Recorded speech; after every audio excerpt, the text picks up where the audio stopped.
homestand. They are one game under 500. Would like to make a little headway against the Texas Rangers. Well, it is the Rangers interleague style for two here at Coors Field. Then the Rockies head off to Arlington to face them for 2 there. A tough test ahead, including Cole Hamels on the mound tonight. For more, let's get it up to the guys, Drew Goodman and Jeff Houston. All right, Jenny, thanks very much. It's not only a tough test tonight with Cole Hamels going, it's really going to be a difficult next couple of weeks. You're facing the Texas Rangers, third best record in Major League Baseball. Next 4 days, you go to Philadelphia, and then it's Washington and Chicago. But as a baseball player, and they have the 2 best records, by the way, in baseball. As a baseball player, you begin with 1 ball game, and that's all you focus on. Especially this time of year, you have to do that, because if you start looking too far ahead, you start looking at this daunting task and how are we going to be able to do it? Because coming out of the break, same thing. You look at it, you go, oh, you got to go to Baltimore. What'd they do? They took 2 out of 3. Oh, you got to go to New York, take 3 out of 4 there. So yeah, there's always going to be challenges whenever you play in the major leagues. And the Rockies have stood up to most of those challenges, looking to build on what has been a very solid second half so far. They're going against a Texas Rangers team that made some moves around the deadline.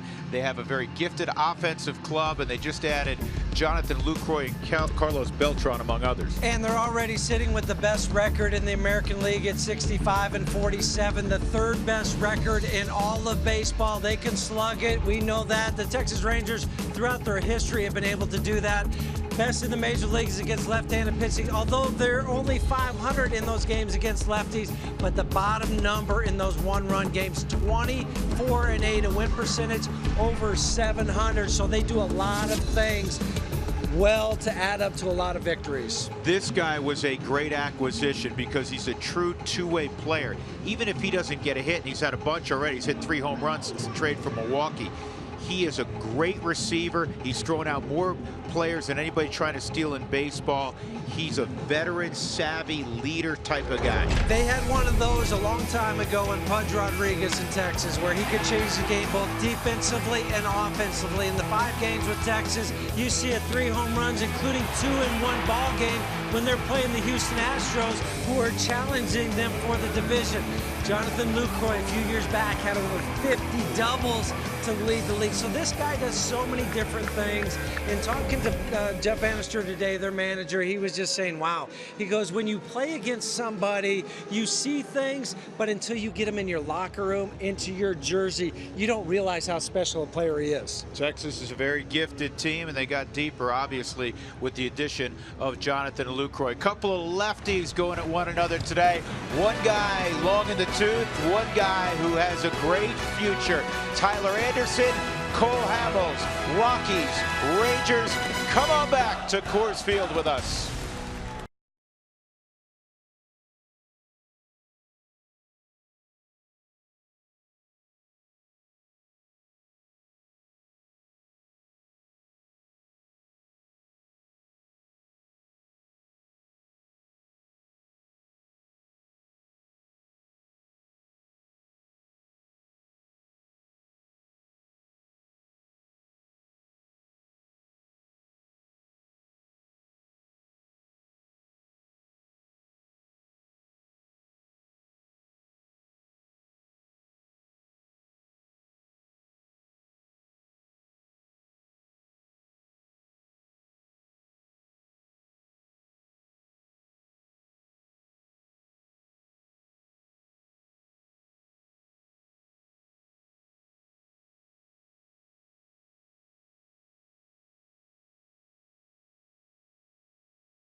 night at Coors Field. The Rockies welcome in the Rangers. It's the Texas two-step today and tomorrow against the Rangers at Coors Field. And then the Rangers for 2 ball games down in Arlington will host the Rockies. The first pitch of the ball game misses ball 1 on Shin-Soo Choo. Veteran outfielder, good leadoff man. Last time he was here, he produced a cycle. 3rd straight year the Rangers have played at Coors Field. 3 on the right side, and this a little comebacker. And an easy play for Anderson. Good start. It's nice to see that, to get that leadoff guy off after what's happened the last 3 games against the Miami Marlins. Yeah, the Marlins scored in each first inning. That 3-game set, they took 2 of 3 from the Rockies. Here's the Rangers lineup, brought to you by Southwest Airlines. Ian Desmond, the former Nationals, had a great year playing center field now for Texas. Jonathan Lucroy, we talked a lot about him. The ageless one, 37-year-old Adrian Beltre, Rougned Odor, Profar's at first. Andrus Hamels will bat 8th. Delino DeShields is in left field. He'll bat 9th, and the fastball's in there to Desmond for a strike. Ian has had an all-star campaign. He has scuffled a little bit of late. He's 4 for his last 31, though he had a big hit yesterday in the 11th inning as the Rangers beat the Astros 5-3 down in Houston. They've won 11 of 13 in that rivalry. Well, and that's why they took it out to a 7-game lead for Jeff Bannister and his ball club. They go down to Minute Maid Park, and yesterday was a prime example. They blew the game late, and then they go on and win it in the 11th. Here's the 0-2. And another comebacker. The other 8 guys can get off the field, I guess. Well, you need a catcher. Eddie Feigner and his group. Yeah. 2 outs as you look at the numbers on Tyler Anderson. This is his 11th start. Through 10 starts, no Rocky starting pitcher has ever fashioned a lower ERA than his 3.25. Brian Ricard is next on the list at 3.74. It's been so much fun to watch Tyler go out there each and every night. And what the Rangers are going to see, they're going to see that cut fastball, and that's what he's got in the first 2 guys, especially Desmond. That last pitch was a cut fastball, and then the changeups. He's a cutter for a strike on the inside corner on Lucroy. So many outstanding years for Jonathan as the Milwaukee catcher. He's a guy that got better and better and better. Just kept working at it, just kept figuring out a way, and kept getting chances in Milwaukee where they'd run him out there and then they'd get more and more. He ends up playing a lot of games in a Brewers uniform. They decided they needed to restock their. This ball's well hit the center field. Blackmon goes back and he makes the catch on the edge of the track. And it's a 1-2-3 inning on 7 pitches for Tyler Anderson.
Bottom of the first inning, and Charlie Blackmon will lead things off with that .305 batting average. Career high on-base percentage right now for Chuck Nasty. Here's the rest of the Southwest batting order for Walt Weiss. LeMahieu, Arenado will slide up and bat third in front of Cargo. He was off yesterday. Cargo has a 17-game hitting streak. Nolan was outstanding yesterday. 5 ribbies, couple home runs. Mark Reynolds, Ryan Rayburn gets a start against the lefty. Hamels, Hundley, Adames at short. The switch hitting middle infielder, and then Tyler Anderson. Cole Hamels at 32, native of San Diego, ready to go, and his first pitch misses ball 1. So many years with Philadelphia, so many good years with Philadelphia, and then he was traded last year to the Rangers. First pitcher, Huey, ever to be traded immediately following a no-hitter. Well, what have you done for us lately? Huh? You know what? He did do 2 no-hitters. At 2.89 ERA, that's second in the American League. 138 strikeouts, 7th in the American League. Just a 220 batting average against 9th in the American League. And for Cole Hamels, it hasn't changed from when he first came up. He is throwing the cut fastball more this year, but his fastball, cutter, slider, or excuse me, changeup and curveball. There aren't too many lefties anymore in particular, righties as well, but especially lefties that do not throw a cut fastball. And to keep the hitters honest, I think everybody you see nowadays, that's like the pitch du jour. It's throw the cut fastball to keep the hitters from leaning out over the plate. 2-2 pulled, and that's just foul, evidently, according to first base umpire Mike Estabrook. He didn't get much argument from Charlie running down the line. Charlie had to really pull the hands in. It's close. All it has to do is go over any portion of that bag. It's not where it bounces, it's where it crosses the bag. So the next hop could clearly be in foul territory and it be ruled a fair ball. But the hitter will tell you if he thought it was a fair ball. Charlie didn't react. Hopped into the camera well. Bo was undercover. Stout's down there too. Make sure he's okay. Do we get a thumbs up from Okay, Mark? good. Yep, thumbs up. Oh, Danny's working the camera. Is Bo in Rio? Bo is in Rio. Well, the pitcher has been active defensively so far in this game. 2 comebackers for Tyler Anderson, and Hamels feels that comebacker. Here's where Cole Hamels ranks among active left-handers. Second in starts. Tonight's his 329th. 133 wins is third, and the outstanding 3.28 ERA is also third. But you know the interesting thing about all those wins that he has, only 2 years has he won more than 15 games. I mean, that's, when you think about somebody nowadays, when with 133 wins, you would think you'd have rolled out a 20 or a 19 game at some point. Or had, you know, 4 or 5 years that's where, what I mean. yeah, and it just shows you with the specialization, there are a lot of times pitchers don't get decisions. 0-1 on DJ. It's inside. DJ so far in the month of August is 10 for 21. And if he's not getting a hit, he's probably walking. He walked twice yesterday, and he walked twice the night before. And an overall on-base percentage of 400, still leading baseball at home on-base percentage. That's closer to 500. DJ had 6 hits against Miami and 5 walks, on base 11 times. He held up. 2-2. Paul Emmel is behind the plate. Mike Estabrook at first. Greg Gibson at second. Carlos Torres is at third. Crew chief is Greg Gibson at second.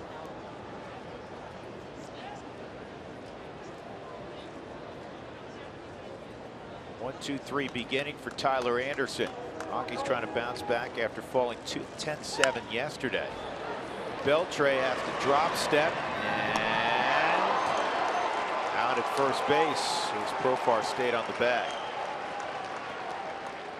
2 outs.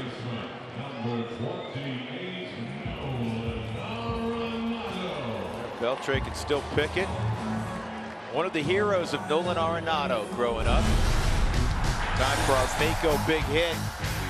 Yesterday, the Rockies were down early, and Nolan went deep. And then his next time up with 2 men aboard, he made it an 8-6 game with a 3-run bomb. Later would double in another run. Rockies got within 2 a couple times, could not get over the hump. His 4th multi-hit barrage this year, 9th of his career. 29 home runs, 87 RBIs, back on top in both of those departments in the National League. Takes off speed down low, 1-0.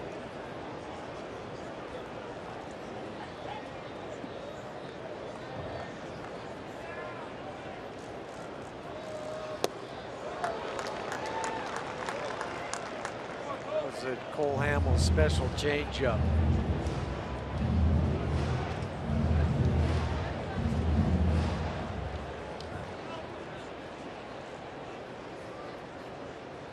What's he go back to? Looks like a cut fastball. And this is lifted to center field, Ian Desmond territory. Anderson had a 1-2-3 inning. Cole Hamels a 1-2-3 inning. So we go to the second.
Anderson made his big league debut June 12th, so he's been up for about 2 months or so. I was conversing today with Nick Hundley, and I said, when did you first catch him? Do we go back to spring training or what? And I was surprised at the answer he gave me. I caught him in the offseason. We live in Vegas, so I caught all his bullpens in the offseason. After the first one, I texted Jeff and asked him what the reins were on Tyler Anderson this year, because he was really sharp then. It was he knew exactly what he wanted to get done, and obviously he's had a great year for us. So Joe and Jeff, I find that interesting. He texted Jeff Bridich right away in the offseason and said, this guy's got the stuff, and they were patient with him, and here he is. Well, he's a focused guy. He's a studious guy. We've discussed that quite a bit. And catchers, Huey, will always have a really good feel. Here's a strike, 1-1, for how a guy's throwing the baseball. So it doesn't surprise me at all that, Nick, who's been around a long time, is a leadership type of guy, would call up the general manager and let him know what he thinks of a young pitcher. Because sometimes the player is the one that knows best, rather than somebody that might be sitting behind scouting. Scouting's a hard thing, but Nick catching all the time, catching as many years as he has in the major leagues. I think the other thing too for Tyler, what he said, what are the limitations, what are the restrictions for Tyler after missing the whole year with the stress fracture in his elbow? To know that, well, there's none. He's good to go. It's okay. The only other setback he had was this spring when he had the the oblique, the side injury during spring training that set him back. Sure, that was minor compared to having to worry about the elbow. Minor, but really frustrating because he just wanted good health finally. That's pulled foul. Tyler Anderson's just been good at every stop. In Asheville, his first year of pro ball after leaving the University of Oregon as a #1 pick by the Rockies, 20th overall in 2011. He went 12-3 with a 247. The next year in 16 starts, he had a sub-3. This is going to be a tough play for. Will you stay on the bag? Nick made a great play. Great hustle and a great throw. Turned into about a 120-foot throw. To get Beltre at first. Well, at first it kicks away, then Nick knows he has to go get it. But you're right, Drew. The angle with which he had to throw was a tough one. Because think about where the runner, look at this path that he's going to, right here. I mean, that's exactly his sight line going down to first base. So where does he go with it? He goes right over the top of his left shoulder. Line to center field, and that's a base hit for Rougned Odor.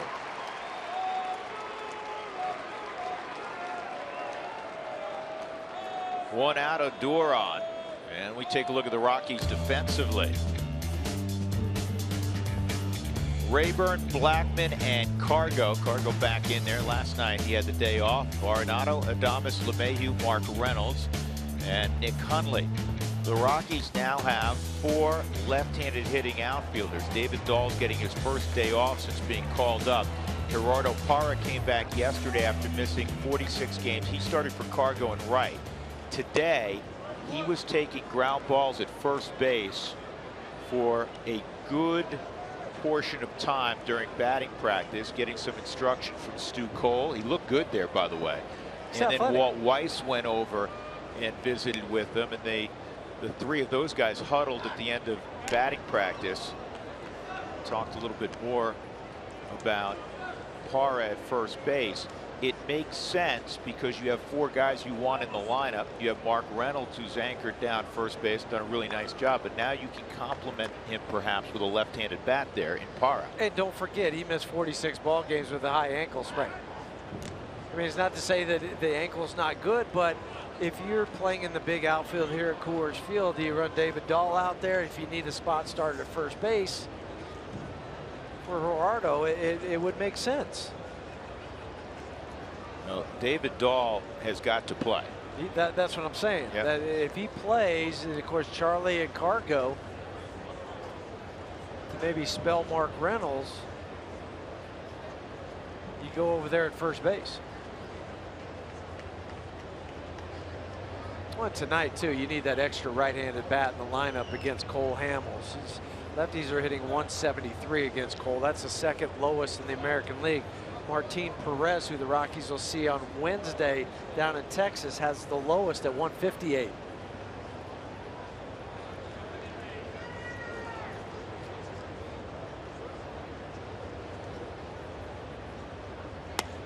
On Profar, and he takes a strike. When Jerkson came up and he was going to be, he and Andrus and middle of that infield. Talk about injuries. He missed 2 full years with a shoulder. Block, and Odor will move up. That'll be a wild pitch.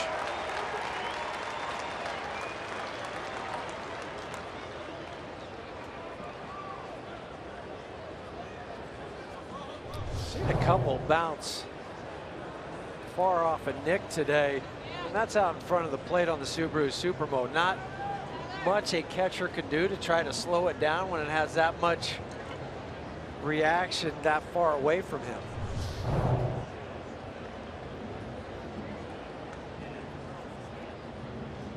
Two and one on Profar. That's fouled off. 2-2. Rangers have a 7-game lead in the American League West on Seattle. Seattle's bumped ahead of Houston. Boston's been taking on water. They're 7.5 up on Houston.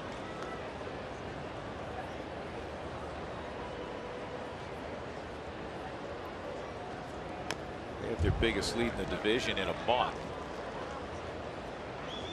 And there's the standings in the West. The Angels are hard to figure, aren't they, Huey? They are. I mean, they've really been hurt by some injuries. Their pitching staff. We mentioned it yesterday. They had signed Tim Lincecum in hopes that he would do something, but only won 2 games, had a 9 ERA. They released him. And a strikeout of Profar. 2 outs, second strikeout for Tyler Anderson, and that'll bring up the shortstop Elvis Andrus. This is the circle change on this Subaru Supermo that just never got there. Profar is reaching and reaching, cannot get the bat long enough to make contact. And already, with the way the lineup's constructed, with the pitcher hitting 8th, they'll go ahead and walk Andrus to get to the pitcher. It's one of the problems you have when you're hitting the pitcher 8th.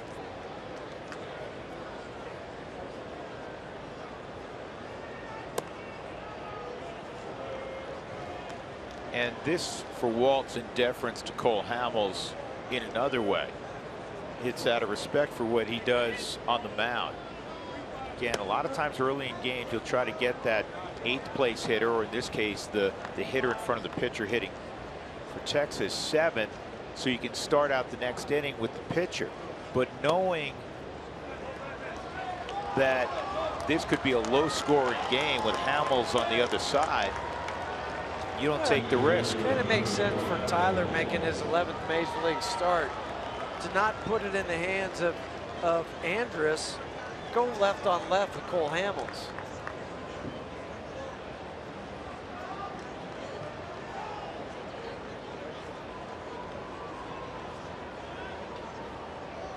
There's 6 at bats this year for Cole, but he has 616 in his Major League career. And he has 1 home run in his big league career. Good athlete. Fouls that pitch off. Poway, California, just outside of San Diego.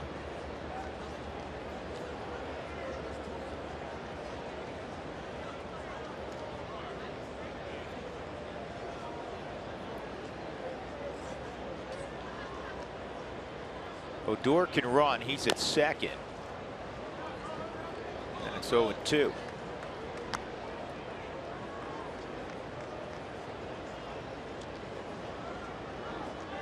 It's a really solid baseball team. They do everything pretty well, don't they, Jeff? Yeah, they also steal some bases. Now, this isn't a running situation, but they have 63 steals on the season.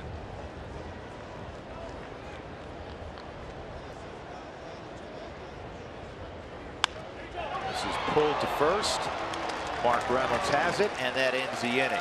So there was a hit, intentional walk, 2 men left, middle of 2, no score at Coors Field. The Rangers in town.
Bottom of the second with Jeff Houston and Mark Stout. I'm Drew Goodman. Cargo, Mark Reynolds, Ryan Rayburn to face Cole Hamels. Here's our Office Liquidators series storylines. He heads the vet against the Rook, 2 left-handers, Hamels and Tyler Anderson.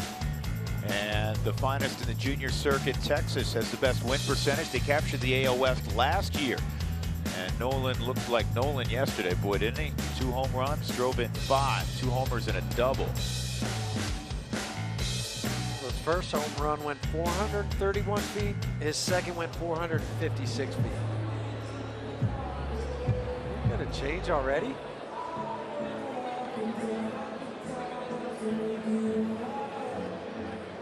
Whoa. Cargo's limp. What is going on? How'd that happen? Parra is going to replace him.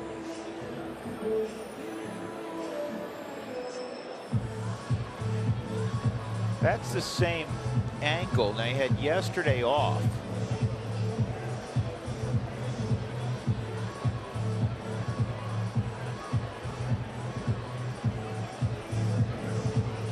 He went out and played defense first 2 innings. He didn't have any chances. You wonder, he had the whole sock up. You wonder if something freakish happened, like that he, you know, stepped on a baseball in the dugout, or. Sometimes that those get taped so tight that you want it off. I'm trying to just cut the tape off.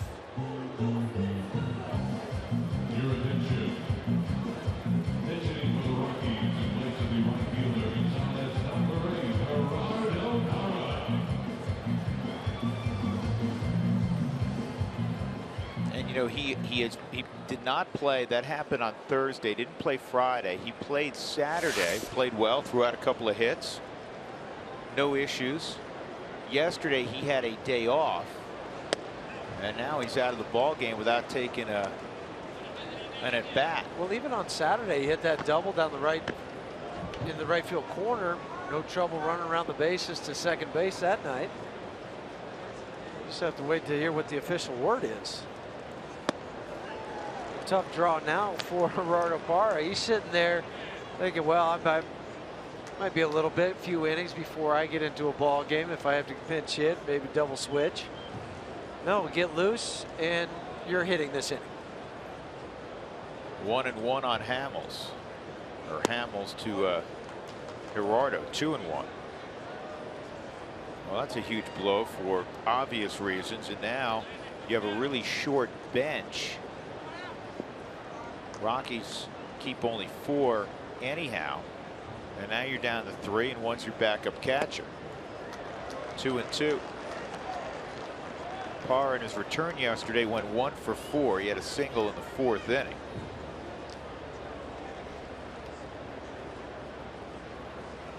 Cargo had good numbers against Hamels, 6 for 21 regular season, but when he faced him in 09 in the postseason, he was 3 for 3 against him, with a couple of singles and a double.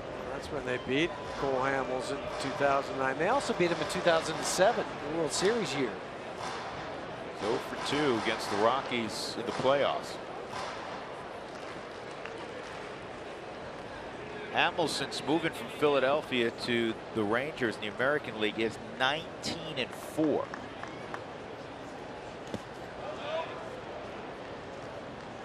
That's the second best winning percentage during that time since August 1st of last year. Hey, Gerardo may mess around and get a walk here if he's not Number careful. 5? He's got a 3-2 count.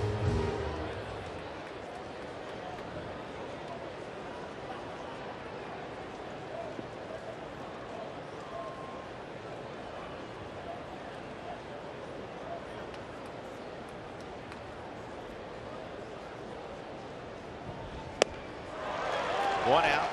First strikeout for Hamels.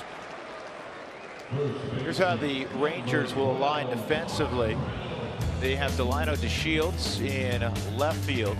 Ian Desmond has made the conversion from shortstop to center field. He's got a gun out there. He's done a marvelous job. Shin-Soo Choo is in right field. Beltre can still pick it. Andrus is a plus defender.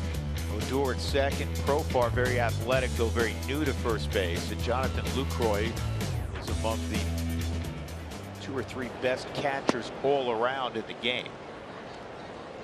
That's a tough spot for catchers when they're traded.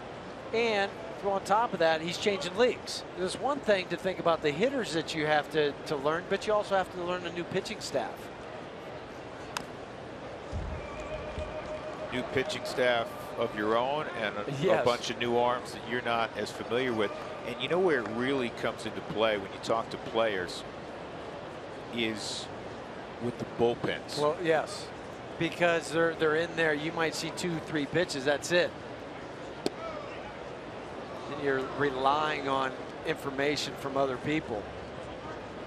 Pretty close call on the Subaru strike zone.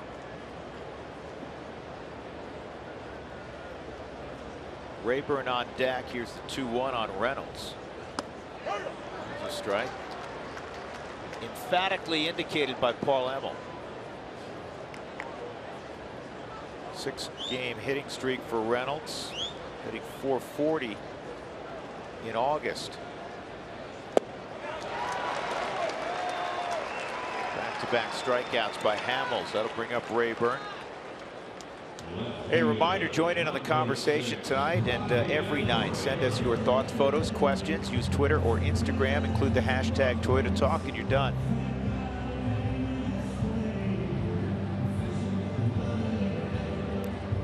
Typically a big month for Ryan Rayburn in his career. 35-year-old has hit .303 in August. Much better in the second half than the first half in his career. .292 in the second half. And what's been a very fine career for Ryan Rayburn.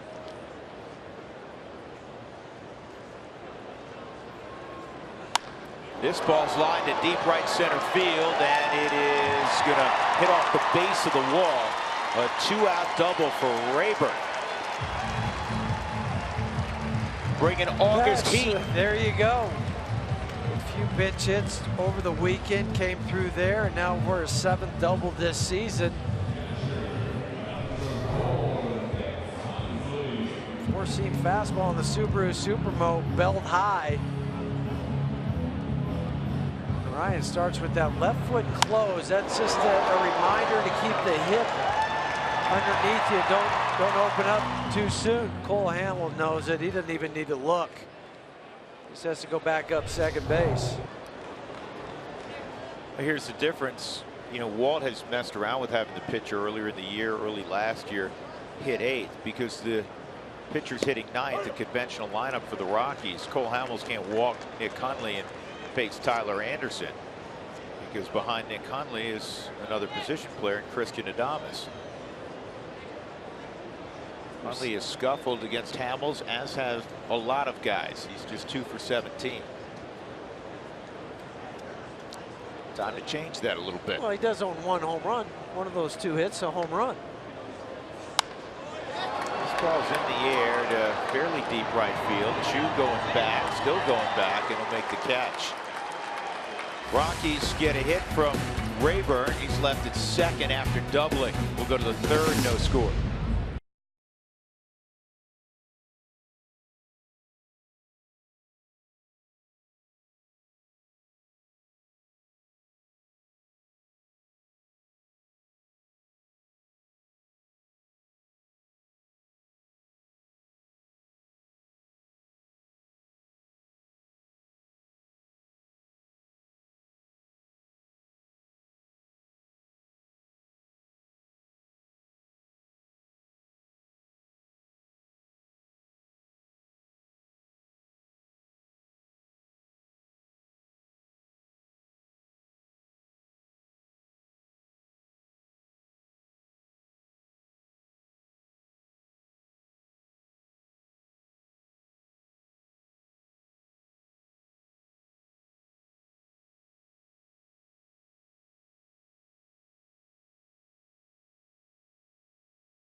On Route Sports is brought to you by the 2016 Toyota Tundra and your hometown Toyota stores.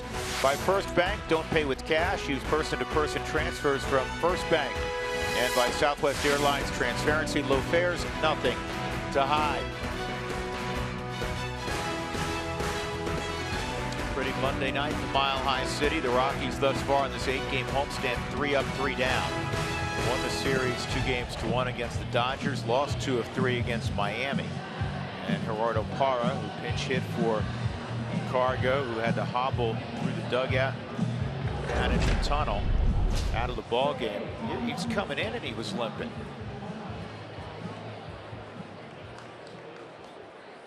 Maybe he just had a quick reaction in the outfield where there's a foul ball that he tweaked that again.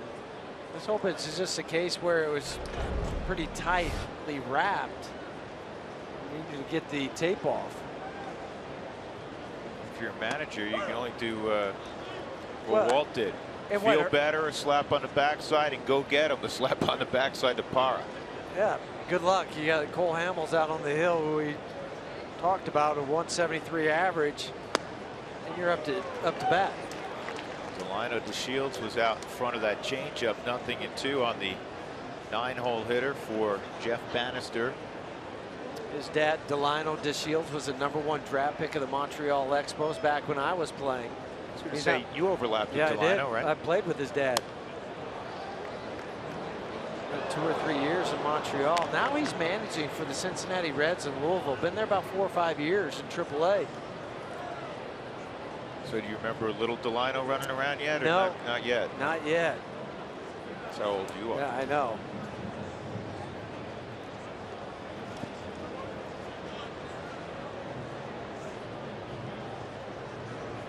Yeah, so many guys, Huey, and you were getting together with some old friends. Steve Buechele, for one. He played for the Rangers, obviously. So many guys stay in the game in some capacity because it's in your blood. It is. It's your DNA.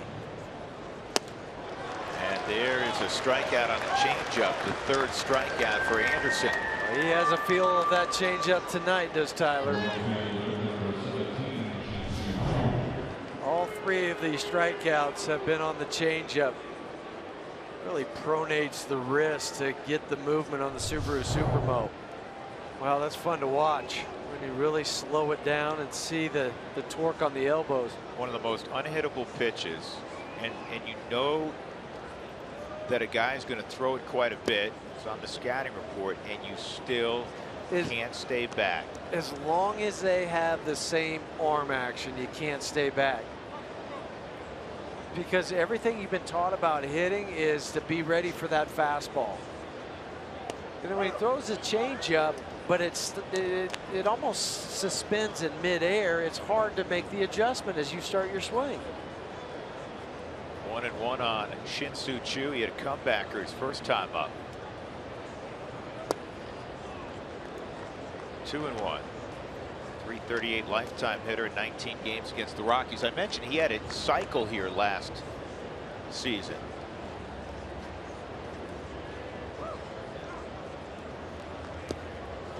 He is the most accomplished player to ever come out of South Korea and play in the major leagues by far.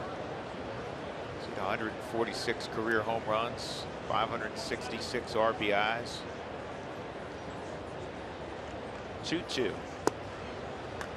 3-2 on Choo. Tyler's angry with himself. Nick wanted the cutter inside, the hip side cutter. And Tyler just threw it to the outside. You're saying 3. Wait, 3's usually a slider. It is, but if you don't have one, then it becomes the cut fastball. And a 1-out walk. Second allowed. There was the intentional walk that Anderson issued to Elvis Andrus last frame. Bring up Ian Desmond. He had a comebacker his first time up. You recall that Desmond got a lot of attention a year ago because he had turned down a 9-figure offer from Washington And then he went out, especially in the first half, really struggled last year for the Nationals. He did pick it up in the second half. People were saying, oh, he'll never see that kind of money again. He's a free agent, and he signed, I believe it was an $8 million deal with Texas. Well, he's had an all-star campaign this year as a center fielder, and he is going to be one of the big names next winter on the open market. And I'm sure Texas would like him back in the fold. And they signed him just kind of as insurance, one of those third or fourth out, because he started the year in left field. But then Delino DeShields was in center field. He was scuffling, so they moved him to center field, and he hasn't relinquished that spot. Done a really good job. 2-0, and that's fouled off. Jeff Bannister told us in spring training, in watching him play center field, he said, you know, he's a natural out there. Plus, his arm is ridiculously good. Now, he's a left side infielder. He's strong arm at shortstop, but it's a different throwing mechanic. It's a little bit longer from the outside. You get longer on the backside, so you don't have that short, quick, compact throw that Desmond had as a shortstop. Well, here's the thing with Desmond. Last year, he played 156 games, hit .233. He still had 19 home runs, drove in 62. This year, he's hitting .294, 20 home runs. He's got 66 RBIs. He's a tremendous leader. 3-1. He's a winning player. He just had whatever it was it the pressure of turning down that contract that I got to prove that I shouldn't have turned it down and I get more money, because he struggled defensively too. It just was and you've seen it, Huey, as many years you played. Good players have bad years. It happens. Depends on when you have it. Other guys will have great years with their end of their contract because they're trying to get another one. I mean, it's unbelievable how the game works that way. But for Ian, kind of a rebirth in Texas. Different position, but now his numbers are going to be compared to other center fielders. 4 seasons with 20+ home runs. This ball on the ground at third, and they get one there, and they turned it over. I didn't think Nolan was going to have a shot at Chu with the jump he got, but the Rockies still twisted around the horn.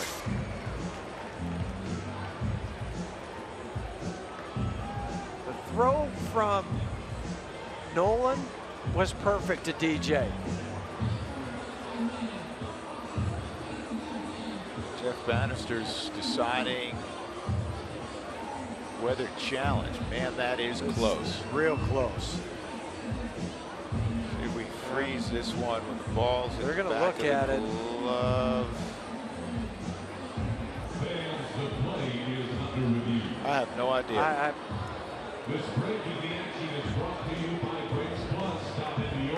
Looking at that, the ball was in the glove, but then is it in the back of the glove? Is it controlled?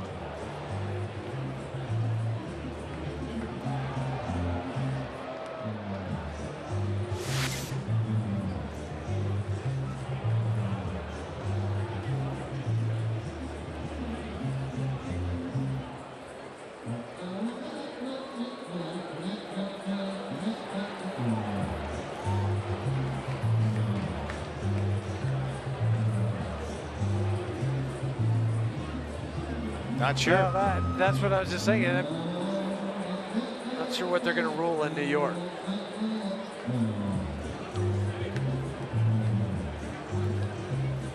Jeff Bannister looking on. He's in his second year as the manager of the Rangers. Last year, in his first season, he was named the American League Manager of the Year as they surprised everybody and captured the AL West with a great second half.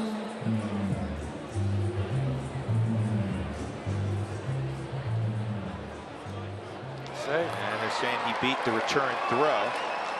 So there are 2 outs, and that'll allow Lucroy to hit with Desmond at first. I think what they're saying was the ball wasn't all the way in the glove as the foot's coming down on the bag. We'll just have to wait. As usual, we'll get an email here in the next 5 to 10 minutes explaining what they're seeing.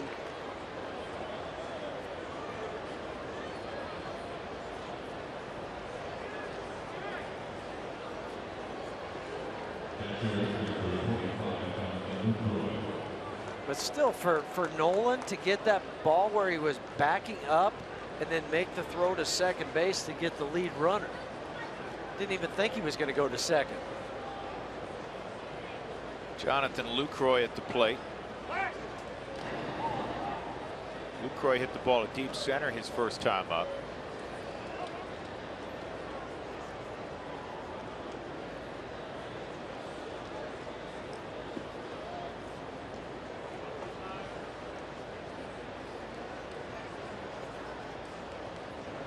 And that's in there, 0-1.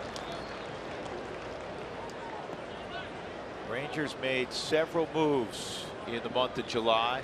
Most notably, they got Lucroy from Milwaukee and Beltran from the Yankees. Beltran not in the lineup tonight. Lucas Harrell and Dario Alvarez from Atlanta with pretty good arms. Alvarez a couple times against the Rockies out of the bullpen. Hard-throwing left-hander is Alvarez. Bannister said that Beltran will probably play tomorrow.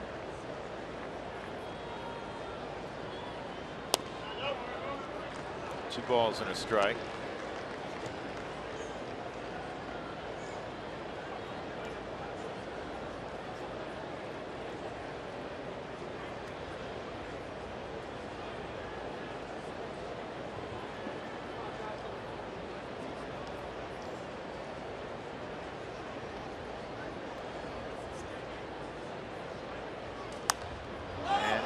Popped up and playable.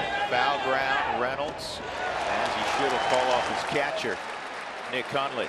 Another good inning for Tyler Anderson. Safely navigates the third. No score at Coors Field.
And not only is John a big Rockies fan, but John is here because his college roommate is here. Steve Buechele. He was a good buddy.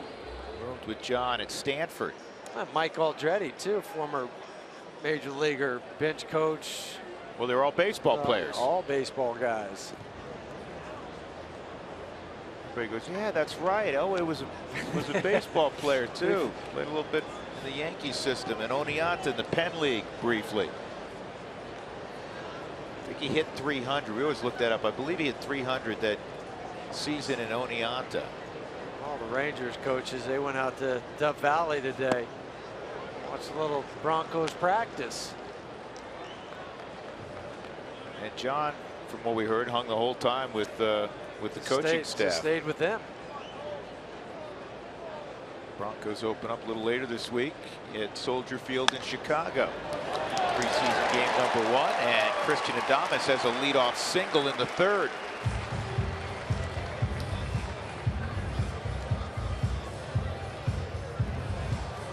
here's the Rangers coaching staff at Dove Valley this afternoon. There's about 10 or 12 of them that went out there with John, Steve Buechele, among others, Jeff Bannister. And they have Spike Owen right now coaching third base for Tony Beasley. Yeah, Tony was diagnosed with cancer. He's getting better.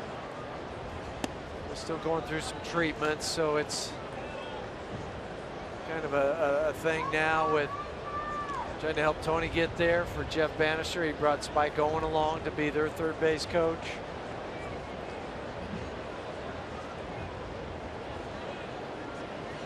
And that's a strike. So John hit .318 Elway in Oneonta in the Penn League in 42 games. 25 ribbies as a third baseman, I believe.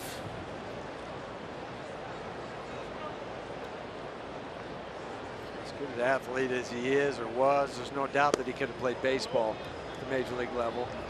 He was an outfielder. Why do I think he was a third baseman? I thought he played third at one point. Maybe you're thinking of Larry Walker, another strong arm guy that was in the outfield. And Larry played third base for some too. Not for long though. Larry No. said that he wasn't real smooth. Yeah, because they were worried about the people. Runner going, and now Lucroy's throws not going to get Christian Adames. Just the second stolen base for Adames. Not a super fast guy. I like it. Be aggressive. Why not? They haven't thrown over yet. Christian goes first movement. Hang on to the bag. Hang on. Elvis Andrews trying to pick up his toe. That's a no-no. You can't do that. Now see if Anderson can move him another 90 feet. He's swinging.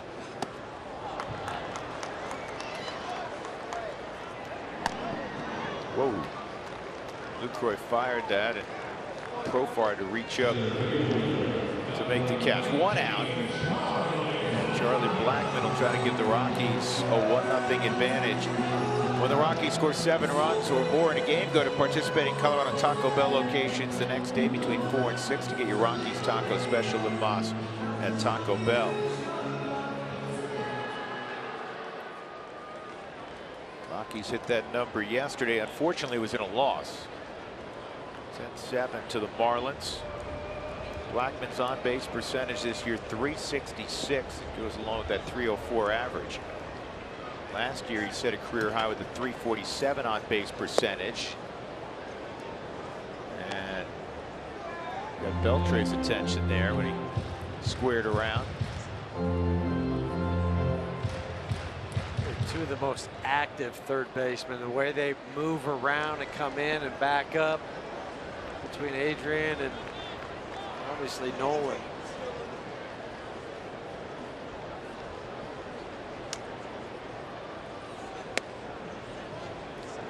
Two and 0.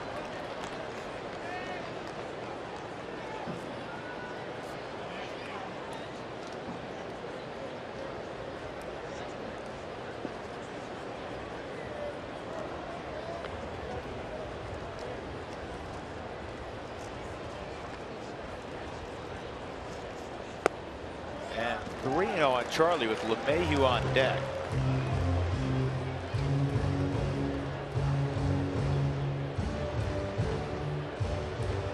This might be take two pitches if you're Charlie. He's taking 3-0 here.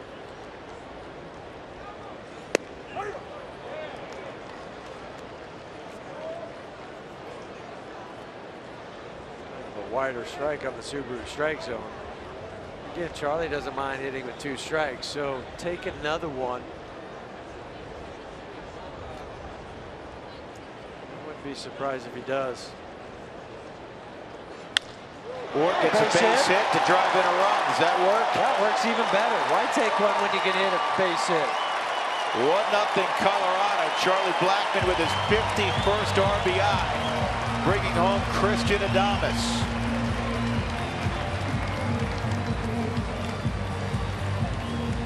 There's one behind Matt Carpenter for RBIs by a leadoff hitter. goes down and gets this. It's not a bad pitch from Cole Hamels on the Subaru Supermoto. Takes it right back up the middle. And then the stolen base by Christian Adames. And you're on the board 1-0.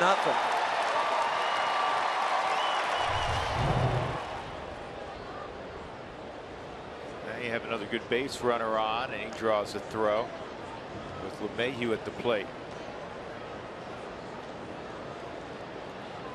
Hamels has the third lowest road ERA in the big leagues at 1.90.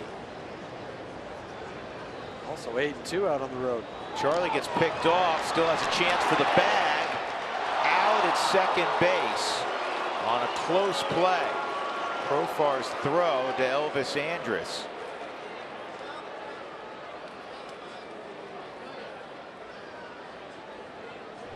Charlie, like Adames, takes off.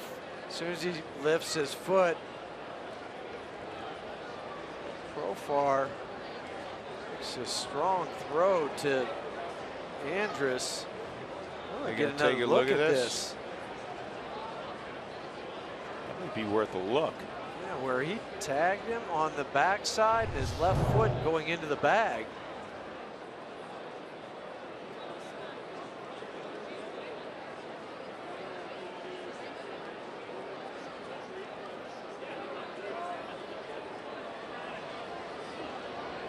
Not convinced, no. so not going to take a look at it.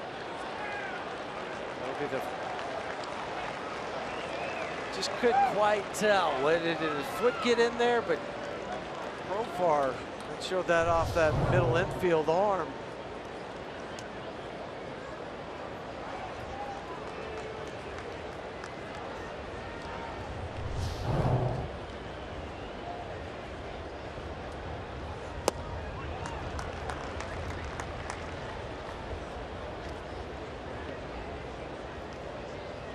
One strike on LeMahieu. DJ hit a ground ball to third his first time up.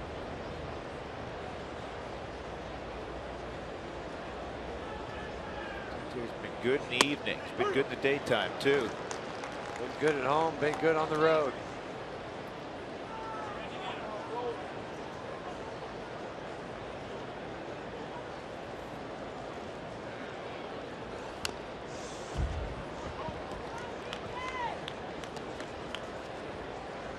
These would be the final 4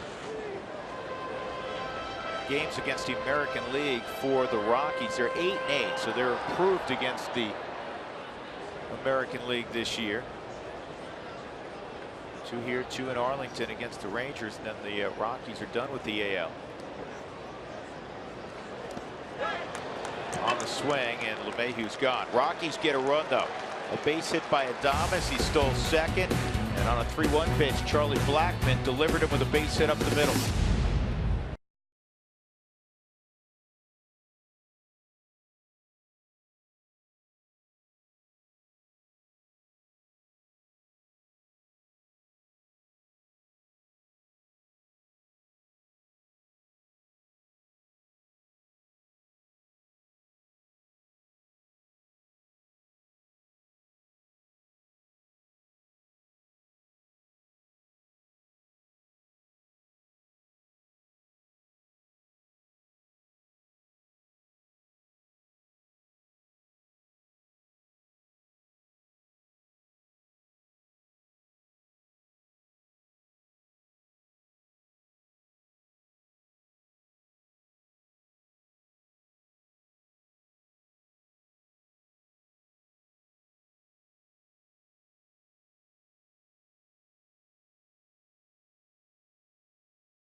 Rockies are up 1-0 as we go to the fourth, and Drew and Jeff are talking about this Rangers team having the best record in the American League. So I asked Walt White today about what makes them so well-rounded. Here's his answer.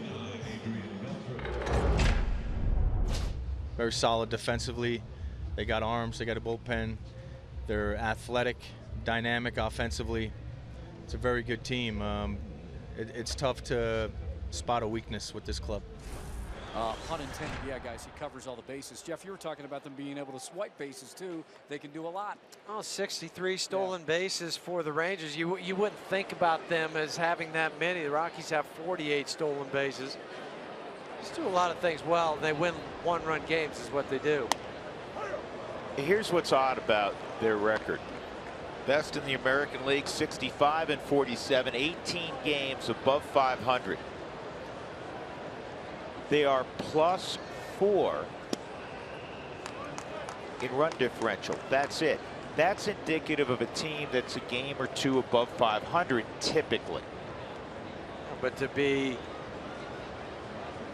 18 games above 500 and just a +4 doesn't add up. No, and Beltre takes low 2-1. Here's the worst run differential since 1995 for division winners. The Padres in 05 were -42. The Diamondbacks 07 -20. Rangers last year won the division. They were just +18. By comparison, that misses 3-1. The Rockies are +21 right now. Well, they've been +40 since July 21st. So, I mean, that's where sometimes numbers, you have to dive into them a little bit deeper to figure out what's going on. To me, run differential is hard because you might have the games where you win a lot of one-run games, but then you get blown out by 5 or 7, 8, and then it's all back to even again.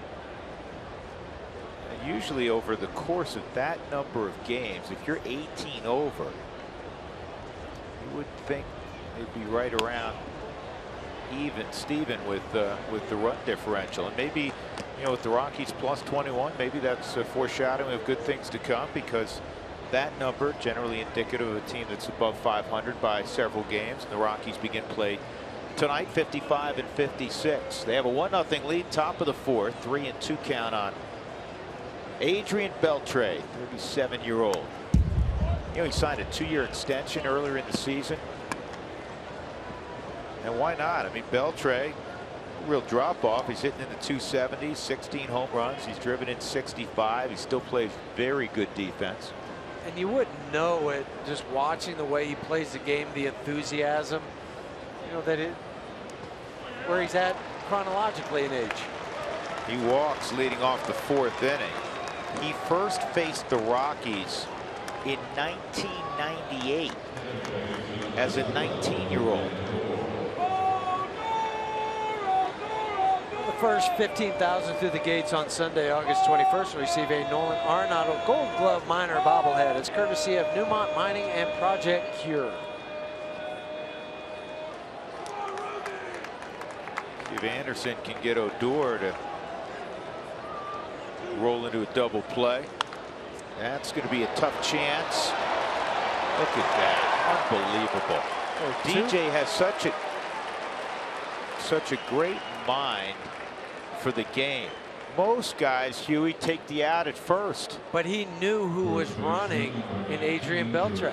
That he knew that he would still get him even with the slide, even though where he catches this ball, that he's going to be able to get the lead runner. And what's your rule of thumb going to the left for an infielder with a runner on first, for a second baseman with a runner on first? Well, if you're going to your left, if that ball still beats that runner, but you're going to your left, it's easier if you catch it behind your body, if you spin around. If you catch it in front of your body, then you can just move and change positioning. But DJ, so smart with his body and body positioning to make the play to get that lead runner. It's a big play. Keeps the runner out of scoring position. And DJ, because he gets to more baseballs than anybody else in the National League among second basemen, leads in assists per game. This is back to Anderson. There's one, and the easy double play. 1-6-3 as Profar grounds into the twin killing. 4 innings of shutout baseball from Tyler Anderson. Rockies lead it 1-0. Arenado to lead it off.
Colorado Rockies baseball on Root Sports is brought to you by Subaru. Love, it's what makes a Subaru a Subaru. By CenturyLink, your link to what's next. And by First Bank, don't pay with cash. Use person-to-person transfers from First Bank. Another elegant night at the Mile High City, and the Rockies have a 1-0 lead with their slugger Nolan Arenado at the plate. Cole Hamels delivers strike one. Nolan hit a fly ball to center his first time up. Ian Desmond playing straight up in center field and deep, as is the rest of the outfield for Texas. That's inside. Nolan hit 3 rockets yesterday, 2 into the seats, and one that became a double down the left field line. Career .311 hitter in August. And this ball is hit well to deep center. Did he get enough? Yes, indeed. Nolan with number 30, and it's 2-0. And it is career home run number 100. I mean, if you go back to yesterday where he hit one of his home runs and this home run today, they might be in the same spot. Same height, same distance. This might have gone 2 feet further. Cut fastball on the Subaru Supermost. Tiny dot, not the solid red dot you'll see on a slider. Desmond thinks, do I have a chance? Do I have a chance? I'll just leap and make it look good, but no chance there. Strike on Parra in the game because Cargo had to leave with what we just learned was left ankle inflammation. He did not re-injure the ankle, we've been told. It happened 3-4 days ago. But it became inflamed, and it had been bothering him a little bit the last couple of days. So hopefully they can get that calmed down, and Cargo and they get it get calmed back down in there quickly. Yeah, because tomorrow's a day game. Get it calmed down so he can play tomorrow. 1 ball, 2 strikes on Parra. 2-0 Colorado.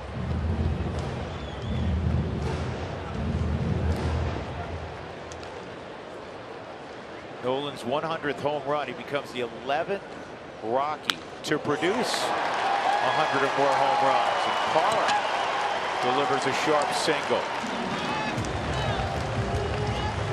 Had a little more time to prepare for this at bat than he did his last one. Last one was an emergency call. Cargo can't go. Your turn. Struck out. This time, solid signal to right center. There have been several Rockies sitting on milestone home runs. Nolan, after yesterday, was sitting on 99. Now he has 100. Cargo's sitting on 199. And Mark Reynolds is sitting on 249. Just make it a nice round number, Mark. 250 has a great ring to it. It does. Mark struck out his first time. Here are the 10 other Rockies other than Nolan who have hit at least 100 home runs in a Rockies uniform. Helton naturally, Walker, Vinny, Dante Bichette. Cargo 5th on the list. He's hit 195 of his home runs with the Rockies, 4 with Oakland. Tulo, Big Cat, Andres Galarraga, Matt Holliday, Brad Hawk, Ellis Burks.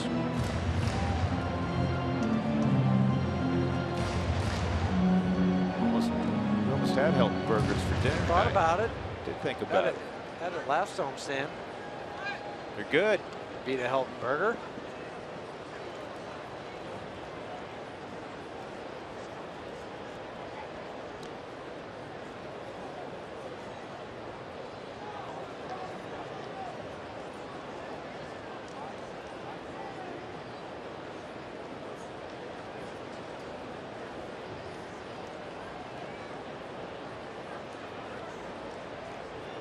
Nobody out, par at first. 0-2 on Reynolds. In Hamels' career, he's 4-4 with a .321 against the Rockies. At Coors Field in 5 games. Half of those games here, 2-2 with the .394. Those are regular season starts. Told you he's 0-2 in the postseason against the Rockies. He's in his 4th All-Star game, or elected to his 4th All-Star game this year. And he pitched a scoreless 3rd inning for the American League as they beat the National League 4-2. Homecoming of sorts. Going back to San Diego for Cole Hamels. Yeah.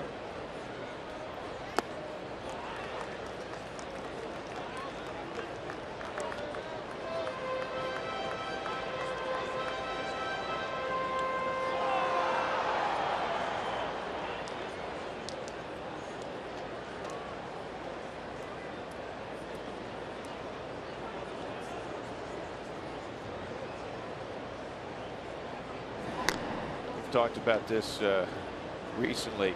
Ryan Rayburn is so close to the he's closer honestly to home plate than he is the on deck circle, which nobody stands in. But you know, if nobody's going to say anything to tell you to move back, stay there. Everybody's different. Did you take a lot of swings with the weight on the end? I kept it on the whole time until right before I went up to bat. Then I'd knock it off and get ready to hit. Parra takes off and it's fouled off. Don't fight him, Parra. Don't fight. He's really got good hands. Gotta be. That's probably what he's. Knowing Gerardo, that's probably what he said. Yeah, I'm good. Rugnet. Did he playfully shove him a little bit? I don't know. Just be careful. He's got a quick right hand. Powerful. Inside, 3-2. We're working from 0-2 back to 3-2 for Mark. He's tough against a lefty with a good move, and Hamels has a good move. To put him in motion 3-2, which is done so frequently. What do you think, Huey? I don't know. With Mark at the plate, hard to get a read. He's going, and it's going to work out. Beltre's got to go to first. 0 for 2 tonight. That's all right, because now they have both times they've worked. They've worked.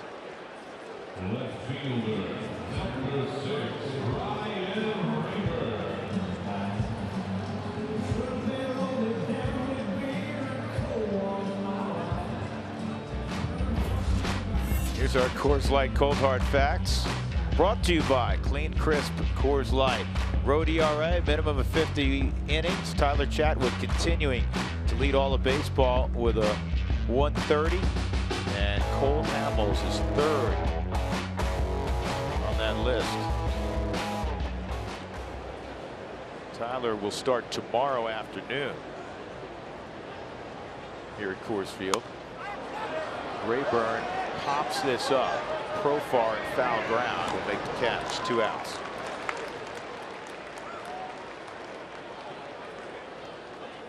Catcher number 4, Nick. Again, we had the same situation we had in the second inning with the runner at second base.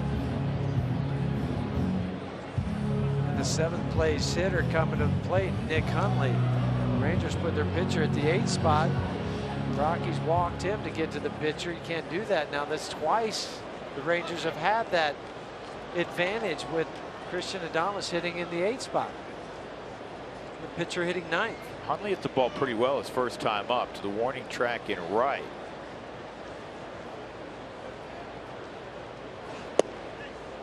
He takes ball 1. Hundley, a career .364 hitter against the Texas Rangers.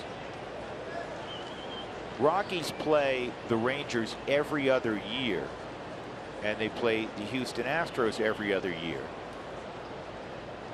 In this type of series, that is fair. And Carl's out of the baseline. He's out of the baseline, so he's ruled out by Carlos Torres.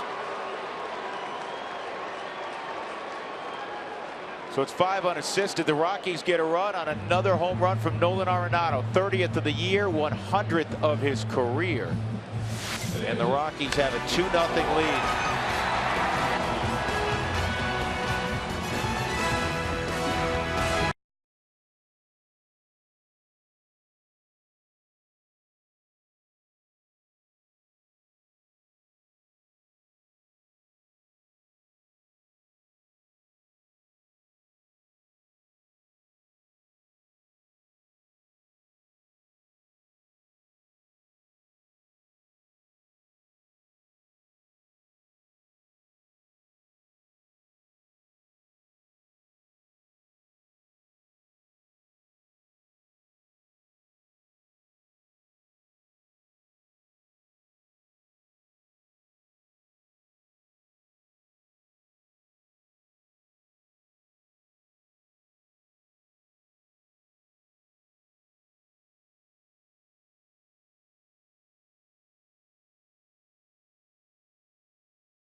Coverage of baseball brought to you by T-Mobile. Clayton Kershaw played catch today. I don't even want to call it a good sign. It's better than him not playing catch, but see how he progresses. They're really watching him carefully with that back injury, and wish Bruce Bochy all the best. He was admitted to a hospital this morning with an undisclosed illness and will remain overnight. That's all the information we have on the Giants manager right now, though I'm sure, I don't want to make light of this, but I'm sure he's been quite unhappy with how his team has played in the second half. They're losing tonight, too, to Miami 7-6 in the 7th inning. Told he's resting comfortably. The reports right now on Boch. Elvis Andrus in the 5th inning, 7-8-9. It's Andrus, Cole Hamels, and Delino DeShields against Tyler Anderson, who's allowed 1 hit in 4 innings. And he delivers strike 1. Elvis Andrus, shortstop for the Rangers. figures to be their shortstop for a long time. He signed Huey. Are they slowing him down? Yeah, and I don't understand why. If the batter is in the batter's box, you have to assume he's ready to go. And with the speed up rules a couple of years ago, get in the box. Let's get the game going. Get it going. Tyler's trying to do that. He grabs the ball. He's on the hill. You know what they're trying to do? They're trying to play some gamemanship with Tyler because he's pitching so well. They try to slow him down. Then Andrus just say, check that ball. So Tyler just threw it out. That's not going to bother me. But that's what they're doing right now, trying to see if they can rattle the rookie.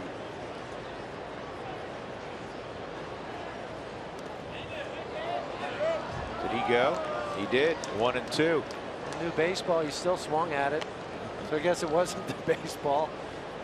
He's upset with himself. So Elvis Andrus signed a long-term contract a while back. He signed through 2023.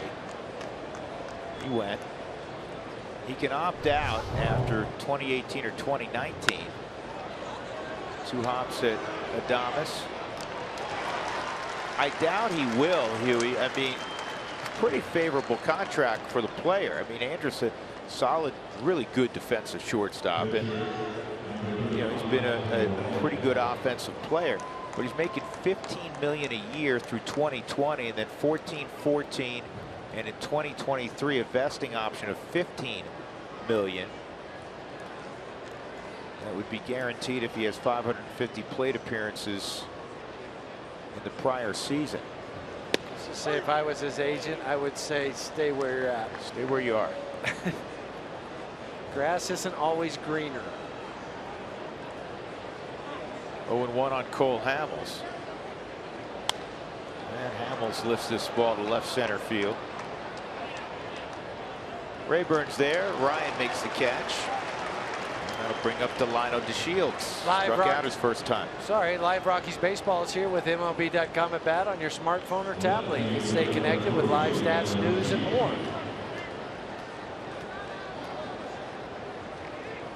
Rockies up 2-0. Got an RBI single a couple of innings ago from their center fielder, Charlie Blackmon, and then a home run from their third baseman, Nolan Arenado.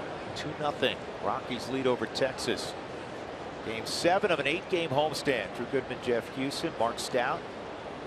And strike 1 on Delino DeShields. It's a great name, isn't it? Delino DeShields. Nickname for his dad was Bop, and I don't know why. I couldn't tell you why. Is that right? It was just Bop. Don't you find that, especially in locker rooms, guys will have a nickname and you call them that, and you call them that for years, and you say, why do you call them that? You go, I have no idea. That's just what we call them. Yeah, if I called him anything else, he wouldn't know I was talking to him. Right. So is he go tomorrow? Call him Little Bob. See what happens. I will go find out. We're asked, do you know that everybody called your dad Bob? I'm sure you know what he'll say. Yeah, I know that.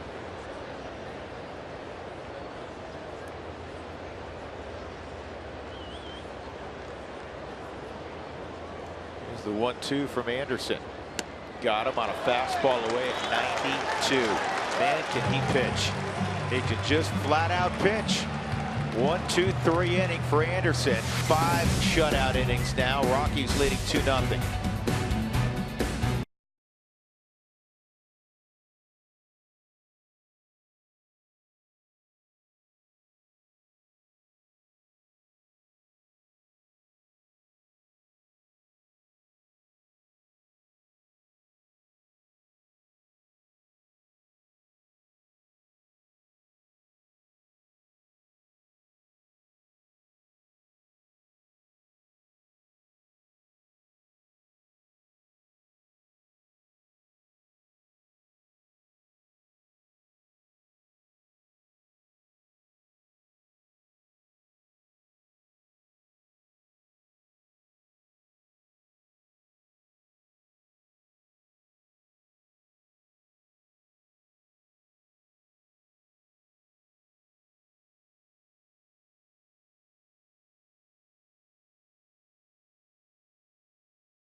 Colorado Rockies baseball on Root Sports is brought to you by Southwest Airlines. Book your low fare now at southwest.com. Huey, that'd be the moon. Or Thank you. somewhat of a crescent moon.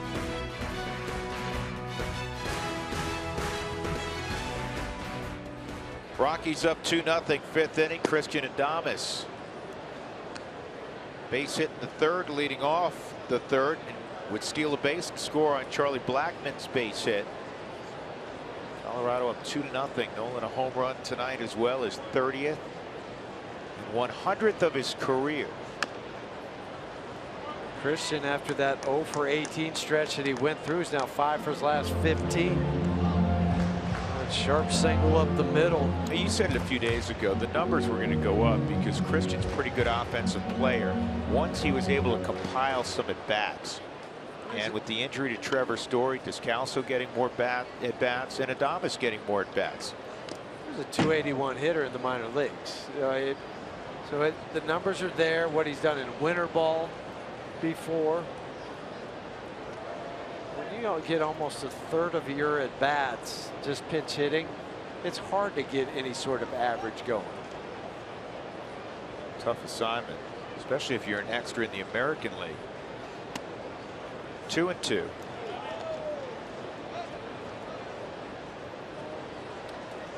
Rockies meeting the Rangers for the 30th time. The Rockies have won 15. The Rangers have won 14. And coming into tonight, check this out, 29 games. The Rockies had scored 167 runs. The Rangers had scored 163. It's pretty close, huh? I guess so. Jeff Bannister is such a great story. He has the highest average in the history of baseball, by the way. 1,000. Hit 1,000 in his career, folks. That'll never be broken. On the outside corner, Adames thought it was away.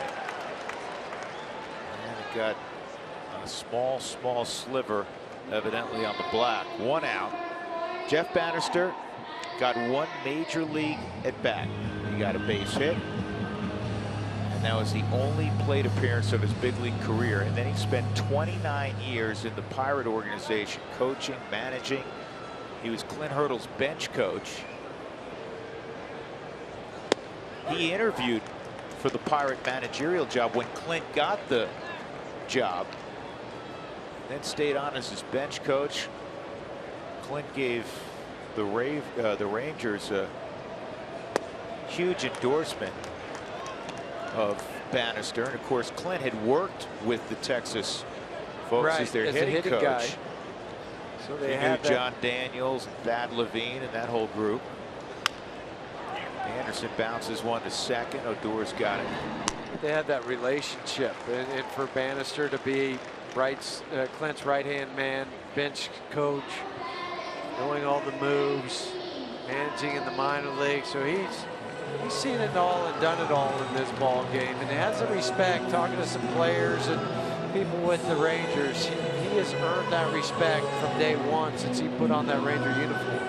He's a tough man, a good man, but a demanding guy who has, as you said, great respect. Also, if you look into his background, he overcame cancer in high school. Then in college, when he was in junior college, he was a catcher. He had a collision at the plate. He broke 3 vertebrae. Came back from that and was drafted and got to the big leagues. Perseverance. Walt was talking about Jeff Bannister. He's gotten to know him a little bit last couple of years, winter meetings. Rockies and Rangers both trained together down in Phoenix area. And Walt has great respect and admiration for Jeff Bannister. They're similar guys. They demand the respect in the locker room. They let the coaches do their thing. They'll delegate the authority, not micromanage. 2-1.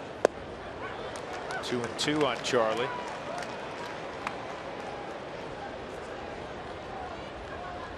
Blackmon in that Miami series. Hit his 13th home run of the year. Came within a double of a cycle on Saturday night.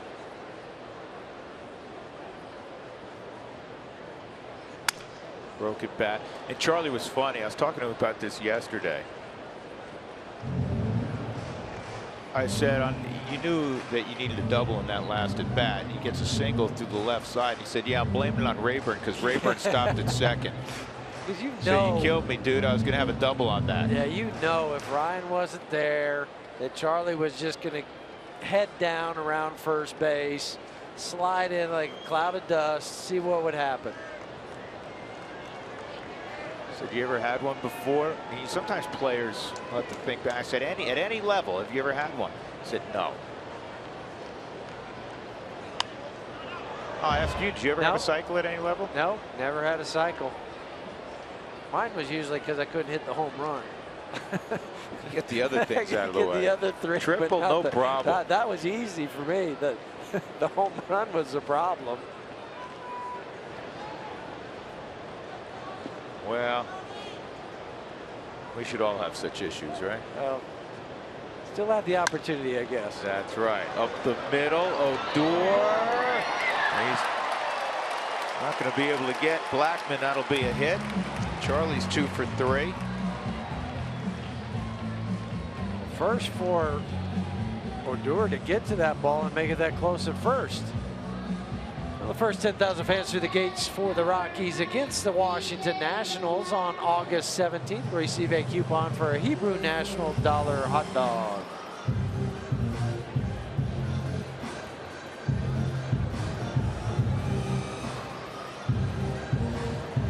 Huey, you had 5 more triples in your big league career than home runs. 13 of them. 13 triples. DJ's at the plate. Cole Hamels was thinking like I was. I don't know if Charlie was. Hopefully Charlie wasn't thinking like me, but I was thinking he may go first move. Well, good thing he didn't, because Yeah. Cole threw over. So he was thrown out last time. He started to go there and shut it down. 0-1 on LeMahieu. Cole's laughing too, because he knew that he kind of had Charlie. Charlie started to go, but Cole slowed his delivery down, was really looking at him, kind of one of those pause guys from the left side. Very few pitchers can come up and hold and read and decide what they want to do. 2 strikes on LeMahieu.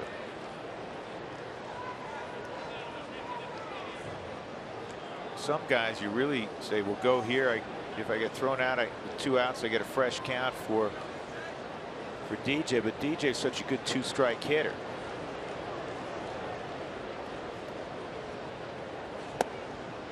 One and 2. Love watching the cat and mouse game between a base stealer and a pitcher. Charlie's been dancing around over there like he's really trying to do the Texas 2-step out there. Bouncing back and forth, and Cole's trying to read him, deciding what he's going to do.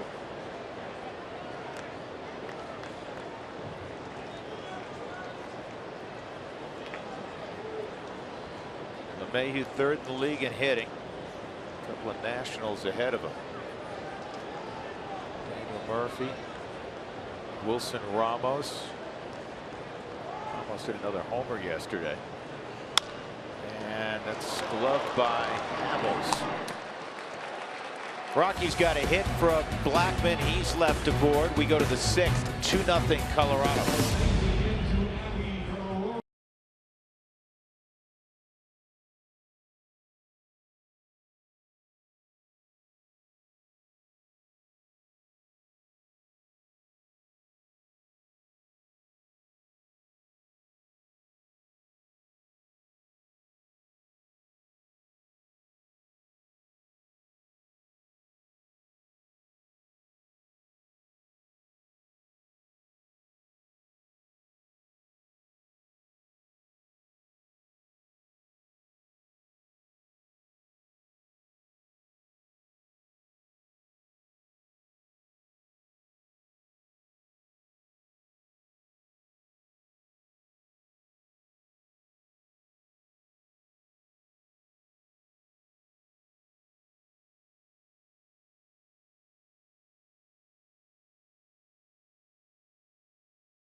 Here's our answer to this week's CenturyLink High-Speed Challenge poll question.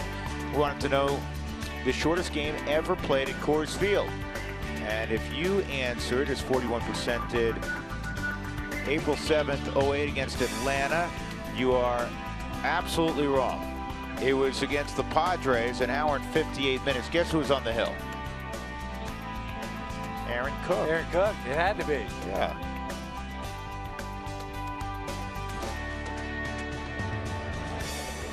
Here we go in the 6th inning, top of the order for Texas. Third look at Tyler Anderson. They haven't liked what they've seen so far. He's allowed one base hit. Rougned Odor in the 2nd inning, a clean line drive to center field. And Shin-Soo Choo takes inside 1-0. Choo reached his last time. He walked on a 3-2 pitch. 3 on the right side. And it's 2-0. Must have been down. The Rangers, they're leadoff hitters. That's been one area for them with Choo out of the lineup that has hurt them. Had the production. I thought that second pitch on the Subaru strike zone was a strike. It was called the ball, but made up with it on the third pitch. So look at how Anderson stays away from the middle part of the plate. And that, wow, looked like it could have been a strike. 3-1. Just you want to know where it was. He's asking where it was, whether it's up or it's inside. It's a cutter. Cutter on the Subaru Supermo. Boy, he did. Tough pitch to lay off. At the knees. See Choo, he was taking the whole way.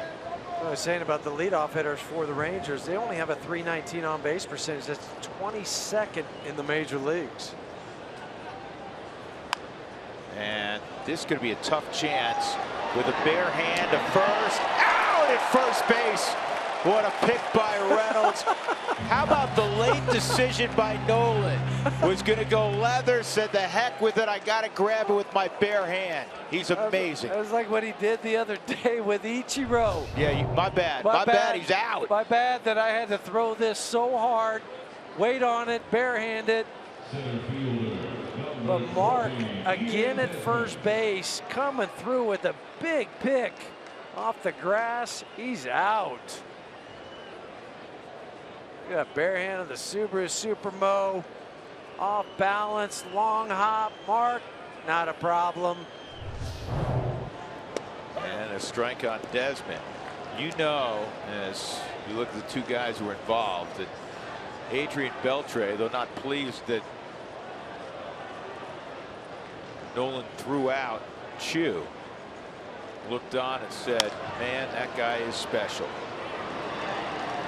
Well, he's special because when this ball is hit with Choo, has some speed going down the line, you immediately think he's got to surround it. He's got to work around it, circle it, and then 3 steps from there, he says, I can't do that. I'm not going to be able to make the play. Again, somebody with the internal clock of Nolan is unlike anybody else's.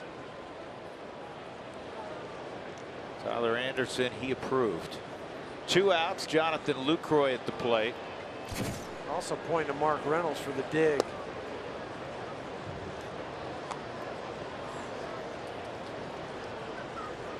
So much confidence when you can throw it somewhere in the same neighborhood and that first baseman's going to come up for the pick for you. Doesn't have to hit him in the chest every time. Strike on Lucroy out of Louisiana Lafayette, a raging Cajun. Lucroy, fly ball at deep center and a foul out along the first base line to Reynolds.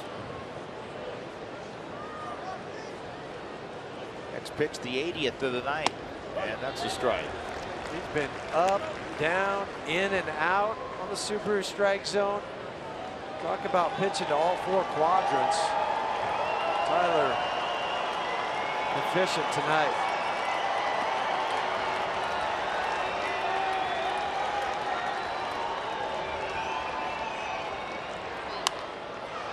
Fouled off. able to do that, it just expands the strike zone for the hitters.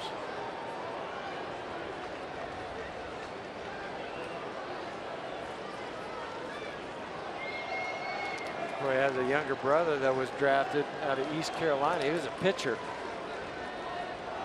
for the Pirates. 2-2.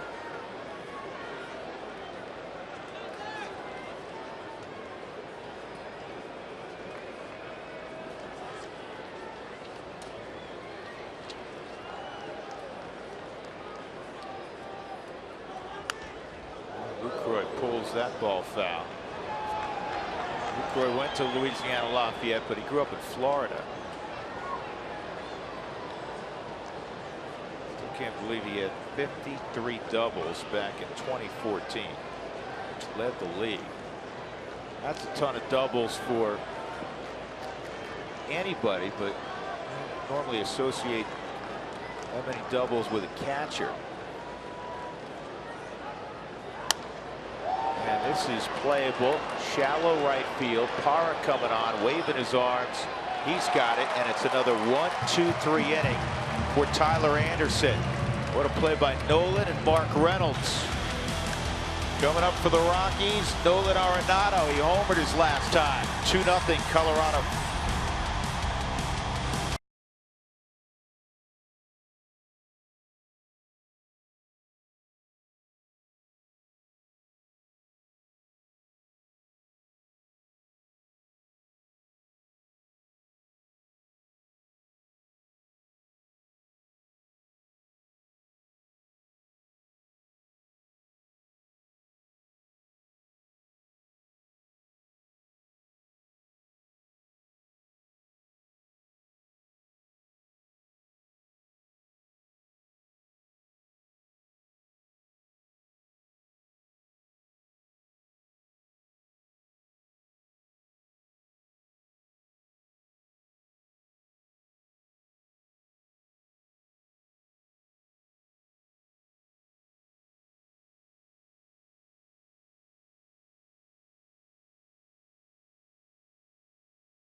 Here's our first bank game recap. Rockies up 2-0. Tyler Anderson has fashioned a one-hitter through 6 frames thus far. Nolan has hit his 30th home run of the year and his 100th of his career. Cargo had to leave early in this ball game before taking in a bat with inflammation in that ankle that he turned coming out of the box 4 days ago. So he did not re-injure it, it's just inflammation.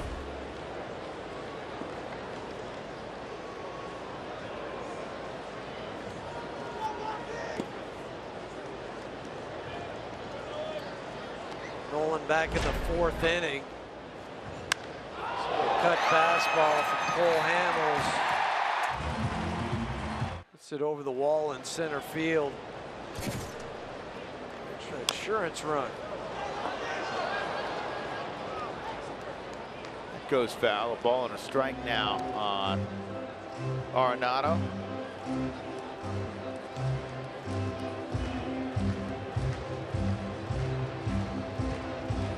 Nolan joined a somewhat exclusive club. Players that have worn the purple. He has back-to-back 30 home run seasons. Do you realize the last guy to do that was Matt Holliday in 06 and 07? Select company.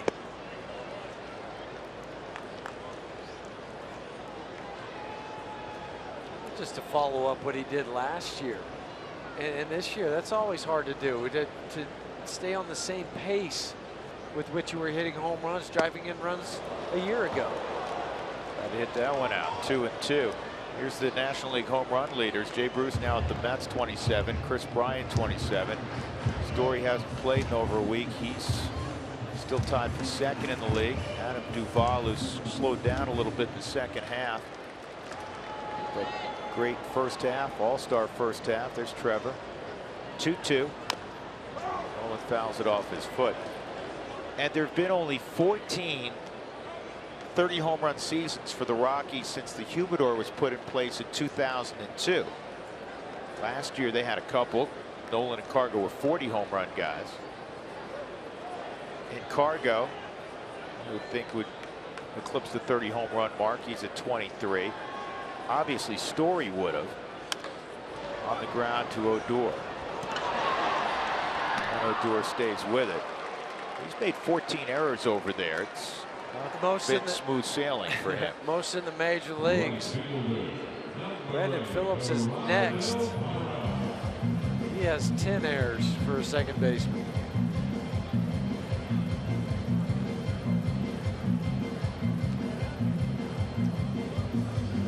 Parra 1 for 2, replacing Cargo.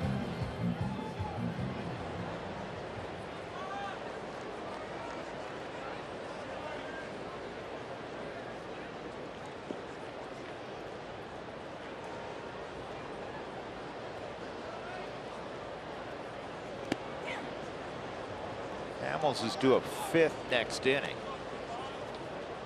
Alex Claudio, the left-hander, just tossing out in their bullpen. They have a pair of lefties out there. Now one of their lefties, Jake Diekman's more of a setup guy. Throws gasoline.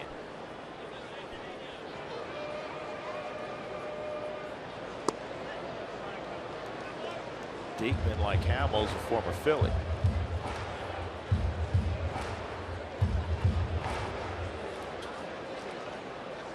Pitching coach Doug Brocail. Colorado.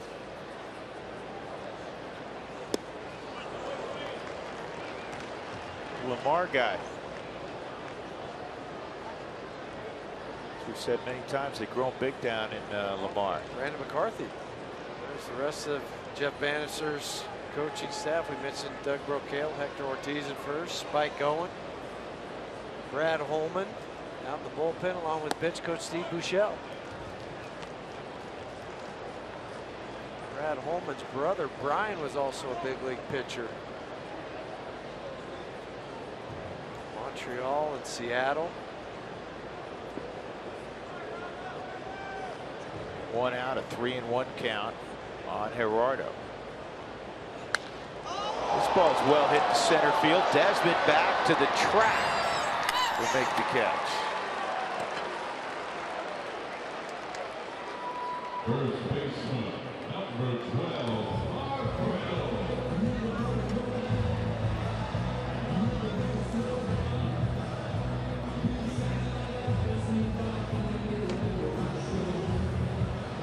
Pretty good ride.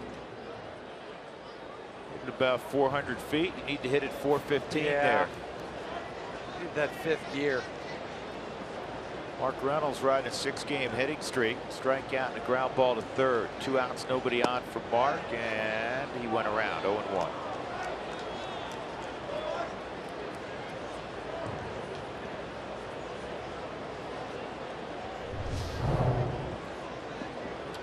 Disbelief for Mark.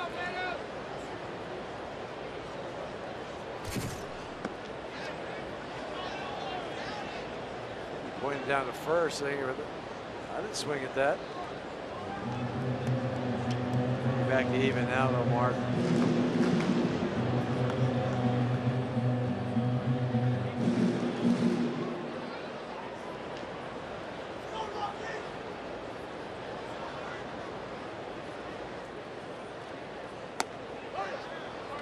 Ball and 2 strikes.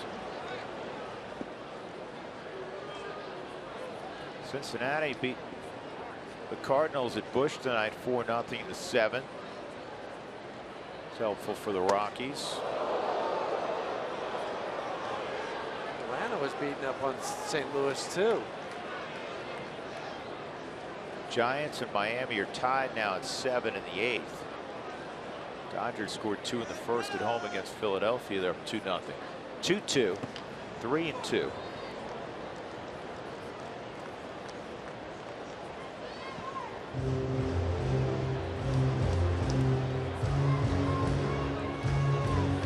Rayburn on deck if Reynolds can reach.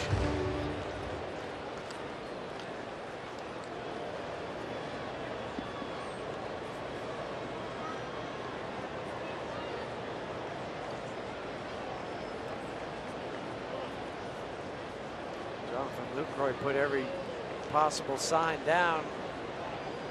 Well, Hamels find one he liked. Pitch number 103 for Hamels.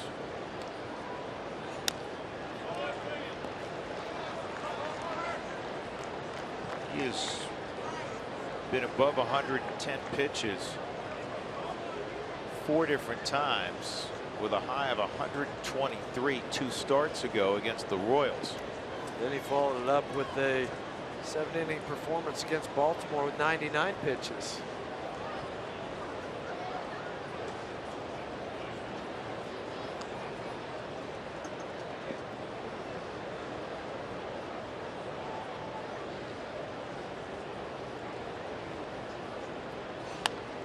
This is fouled off.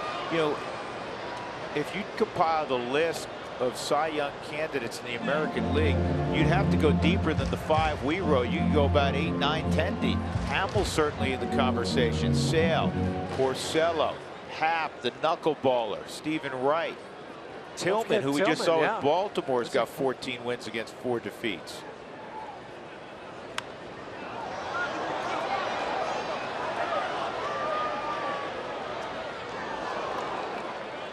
No play for Lucroy. I mean, it's really wide open. Is Jay Happ on that list? Yes. He's 15 and 3, yeah. 309. Jay Happ at 15 and 3. It's an 833 winning percentage. Toronto. Rockies saw Stephen Wright in Boston, the knuckleball pitcher. Epic battle going on here. 10th pitch on the Subaru strike zone coming up.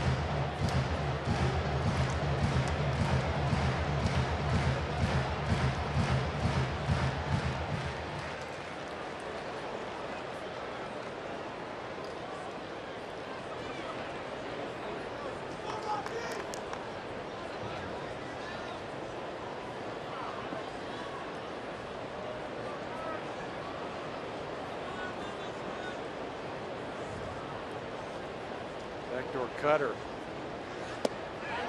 That's a good pitch, and it was a good eye.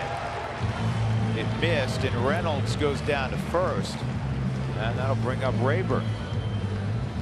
That at bat would pretty much ensure that the Rockies will be in the bullpen of the Rangers for the 7th inning. Wouldn't you agree? Yeah, just trying to get him through this inning. I'm sure for Jeff Bannister, so he doesn't have to make the move.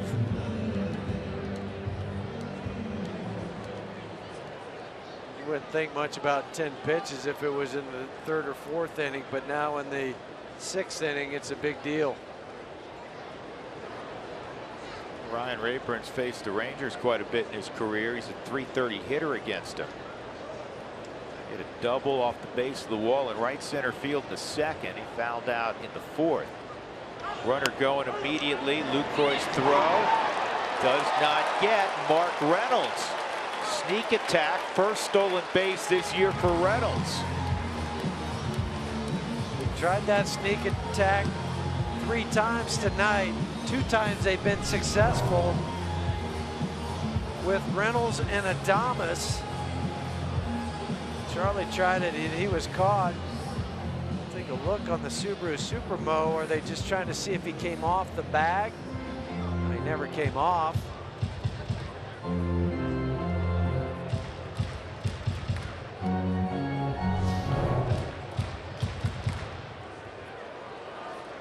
Tell you what, you hit let that bag pop up and call time right away. It's just like the Olympics where you have to stick your landing now and make sure it stays on the bag.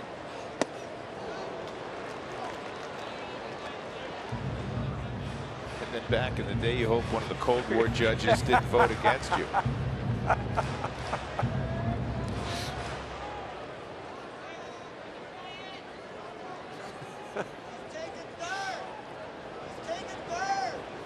I felt it shrewder not to mention the country, but we all know. 0-2 on Rayburn. Fouls that one off.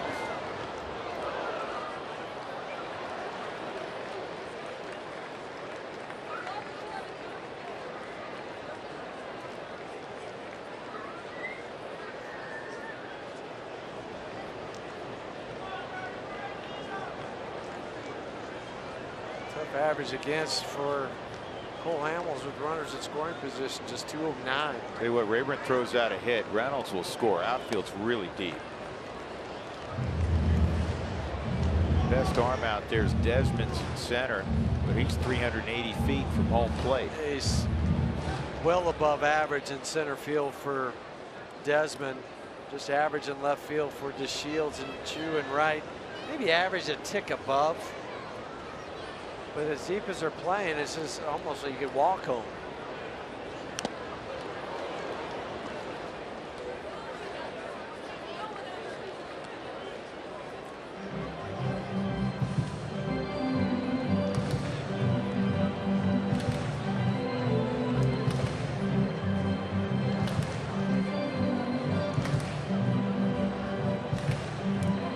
Rockies trying to improve to 16-8 since the All-Star break.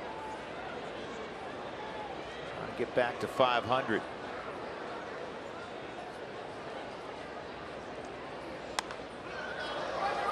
They're really spoiling this inning for Cole Hamels. The amount of foul balls. Mark Reynolds, what he did. Now Ryan.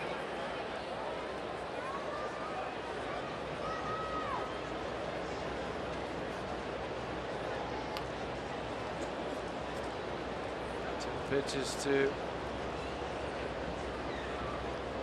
Reynolds, now 7 to Rayburn. I think 8 coming up.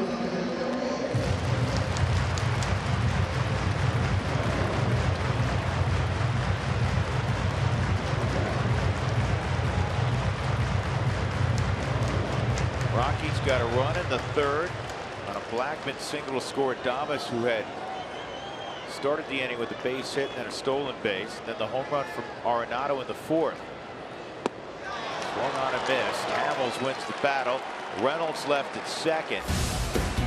Hamels 115 pitches as he walks off. 2-0 Colorado.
Wives were giving back They held a school supply drive recently. They were at the Wyatt Academy in Denver. Julia Descalso was there with Daniel, Sarah Logan with Boone, and down the road you can see Christina Bettis and Chad. They were there early today handing out school supplies. Excellent. As I know DPS school, I think it begins on the 22nd, but it's that time of year, guys, as everybody gets back to school. There's Chad Bettis. I hate that, Mark. I love Right. what the players and their wives are doing. Absolutely, it's marvelous. It just bumps me out that summer's over. Yeah. For the kids, almost. Seems too early. It does. Used to be after Labor Day. Labor Day. Yeah. For growing up, Mark and I grew up Right. in the same area. Mark grew up in Jersey. I grew up in New York. Beltre crushes this ball. Center field and gone. It's a one-run game. Adrian Beltre with his 17th of the year and his 430th of his career. He'd come into this game hitting .395 at Coors Field. Adrian jumps on this first pitch from Tyler. Set up inside. Didn't get it in enough. Adrian Beltre has done this, as you mentioned, 430 times. 3 different times. He's had over 150 home runs with 3 different clubs.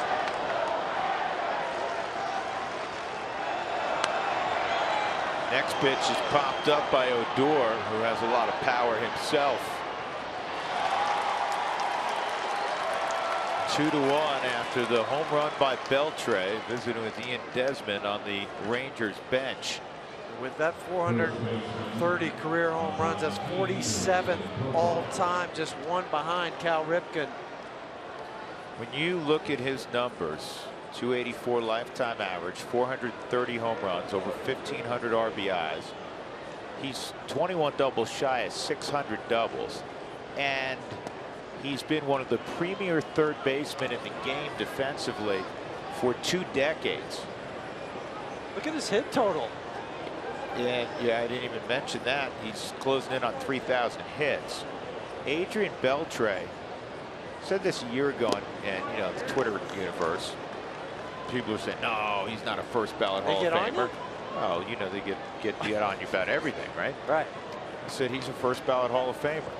You look at these numbers we're going to show you in a moment. You tell me he's not a first ballot Hall of Famer, especially when you couple in the defense. Profar with a 2-0 count. He's trying to go deep, 2-1. You break it down. You telling me that's not a Hall of Famer? No, you don't have to convince me it is, because by the time it's all said and done, he'll have over 3,000 hits, over 400, probably 50. I'm just saying here, if he plays the rest of this year and into next year, you don't even take it further down the road. Those are Hall of Fame numbers. I remember talking to Jim Tracy.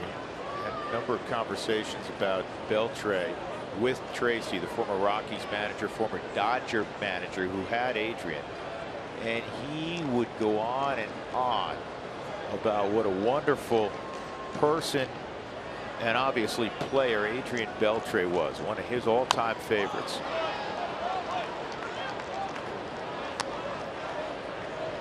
Yeah, it's fun playing the game. He's talented. Teammates like him. And that breakout year for Trace in 2004, when he hit 48 home runs, drove in 121, finished second in the MVP voting in the National League. 2-2 on Profar. See you later. Cutter and a beauty. That is the 5th strikeout tonight for Tyler Anderson. There was no doubt in the Subaru strike zone that it was there. If Tyler had to reach out and put this anywhere, this is where he wanted this pitch. Profar thought it was going to be off the plate. All he can do is just drag his bat back to the dugout. Elvis Andrus outside.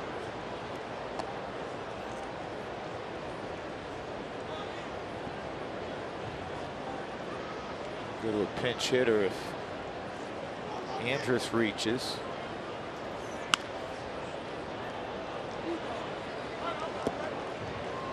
Still only 94 pitches for Tyler Anderson.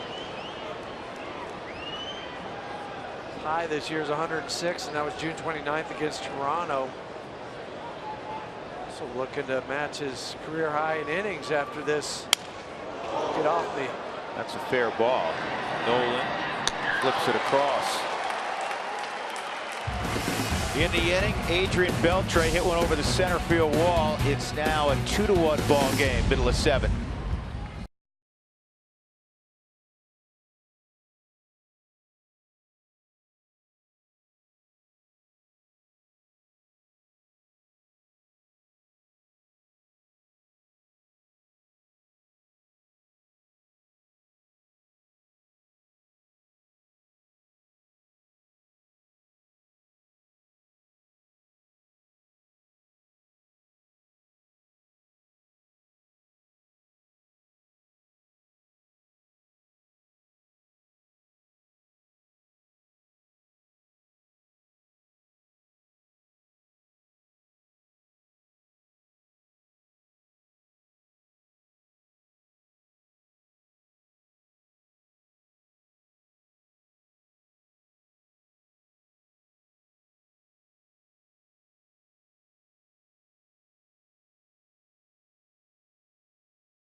Of the night. Cole Hamels was good. Tyler Anderson just a little bit better. 7 innings. The 1 run you just saw, the Adrian Beltre home run, only 2 hits. 3 walks, 5 strikeouts. Just another great performance from Tyler Anderson. Still may be in there. His pitch count in the mid-90s. Rockies up 2-1. Hamels has gone after 115 pitches, and one of the 2 lefties they have in their bullpen has been summoned. It's Alex Claudio. It's been a while since he's been out on the hill. Has been 9 days. Claudio, fastball is only, and I say only because it's really unusual to see somebody coming out of the pit, only 85 miles an hour. So a slider, a changeup. Try to sink the fastball, just 85, maybe touch 87 with that fastball. Nick Hundley, Christian Adames, and then we'll see if Tyler Anderson continues on. First pitch from Claudio's in there for a strike. As you can see, drops down for a left-hander.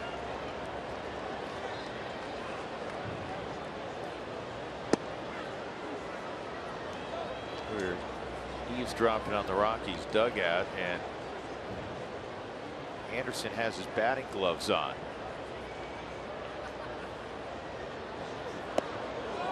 One and 2. Claudio's been up and down the last couple of years, the life of a young reliever. 24-year-old from San Juan, Puerto Rico. Drafted in the 27th round in 2010.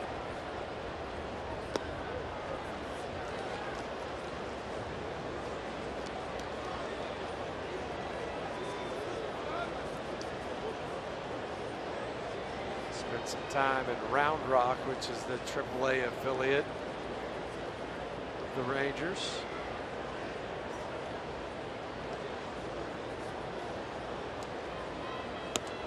Boy, that's 68 miles an hour From a drop down left-hander. Park at the Park, presented by Avoderm and Nylabone, is Tuesday, August 16th. The event includes a pregame parade on the field with your dog, plus goodies. Special tickets in the dog zone are required and must be pre-purchased.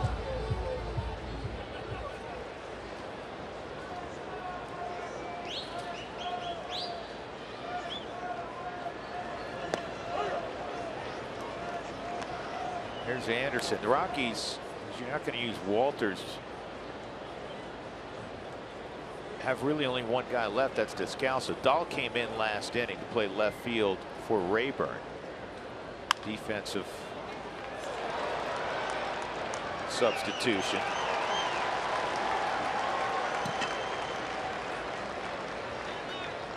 Number 44, Tyler Anderson. 2 outs. Here's Anderson.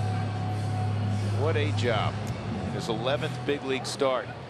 He's at 95 pitches. Just 2 hits.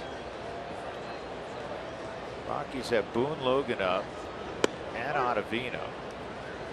You're going to have a pinch hitter. The pitchers due up first for Texas, then DeShields, then you have Shin-Soo Choo.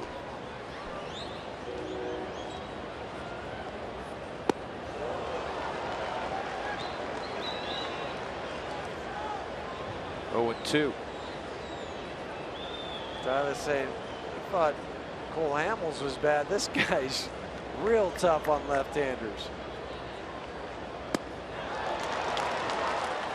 Yeah, that's different, isn't it? Yes. A 1-2-3 inning for Alex Claudio. We go to the 8th. The Rockies 2, the Rangers 1.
Cooney Lexus look back.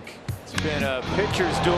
Nolan Arenado went deep. That gave the Rockies a 2-0 lead against Cole Hamels, his 30th of the year, 100th of his career. Adrian Beltre got Texas on the board, leading off the 7th with his 430th career home run. And then Anderson proceeded to get the next 3 hitters. Tyler's out there to begin the 8th inning. He's allowed just 2 hits. Well, you gotta love this kid. 95 pitches in.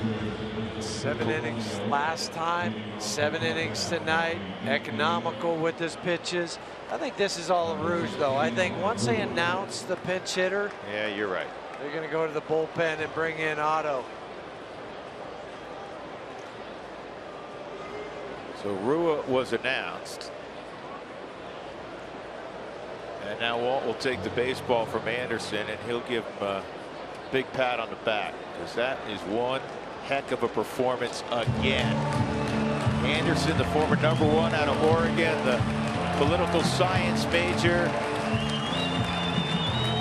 He is a studious, talented, focused, and now very successful young starting pitcher. the Rockies are glad he's on their side.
Seven strong innings of two-hit baseball. His team is up 2-1 as Adam Ottavino takes the hill.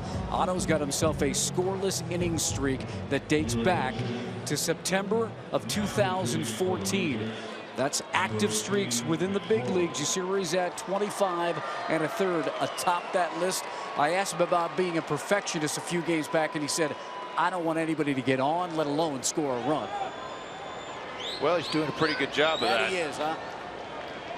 And he is going to face now Mitch Moreland. So Rua was announced. He's done. You can scratch him off your scorecard. And here's the dangerous Moreland. He takes low, evidently ball one. Moreland has 18 home runs. That looked like it caught the zone on the Subaru strike zone. Moreland, over his last 11 games, 5 home runs, hitting .400. Strong dude. Ottavino kind of staring in. 2-0.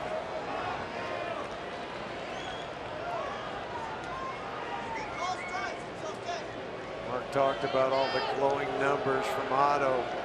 11 strikeouts and 10 2/3, only 2 walks. There's a little power on power.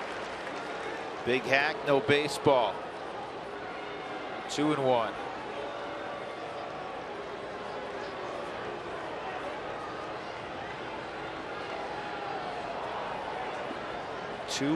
Colorado in the 8th.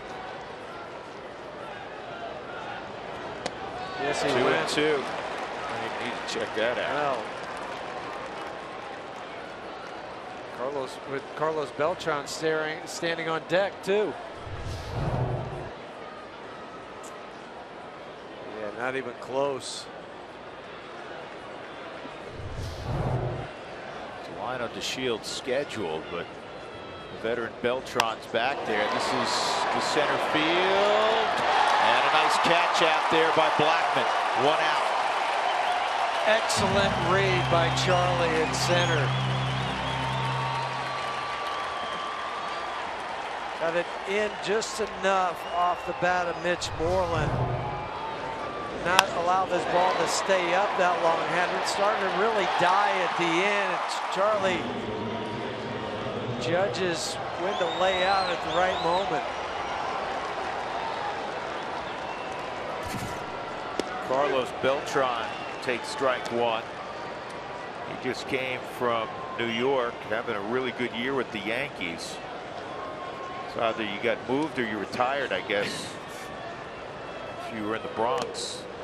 0-2. Not too many teams can boast 2 guys with 400+ home runs on their club. Beltre and Beltran. And one of them being a switch hitter in Beltran. 0-2. 95 up and away. 1 ball, 2 strikes. 7th team now for Carlos Beltran. Like Beltre's driven in over 1,500 in his career. He was one of those 5-tool guys first half of his career. Stole 311 bases. He's one of the all-time postseason performers. That's why the Rangers went out and got him. But last time when he was with the Rangers, he did not play in either game here at Coors Field back in the middle of June.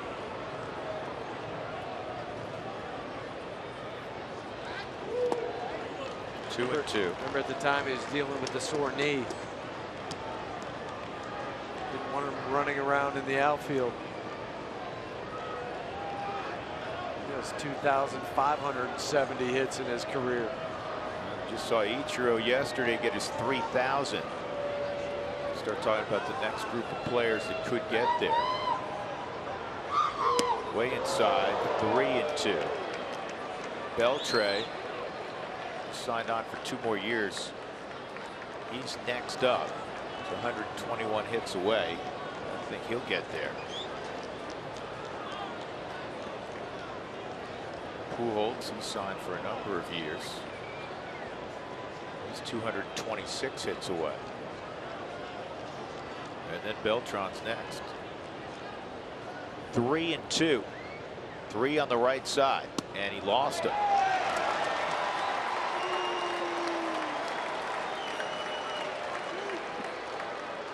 Just the 3rd walk Adam has allowed this year. Unhappy with himself after being ahead of Beltran and then walking him.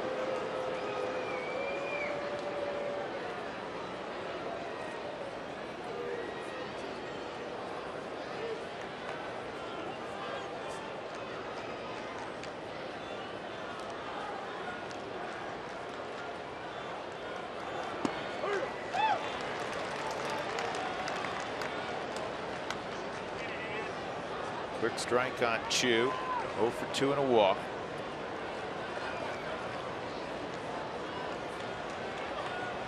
Rockies have turned 1 double play tonight already in the 4th inning. This is a base hit. Tying run goes to second.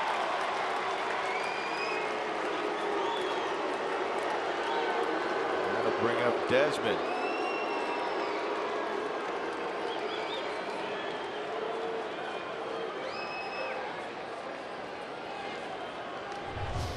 Why they've missed Chu in their lineup. We can turn around a fastball. That's a top spin over the head of DJ.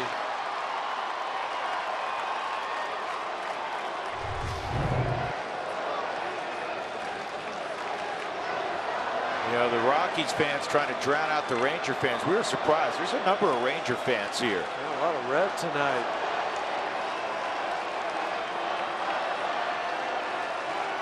Bunch of Texans getting out of that heat. Desmond takes ball 1. He's 0 for 3. Career 2 for 5 against Adam. Big hit yesterday in the 11th inning. But overall, just 4 for his last 34 at the plate.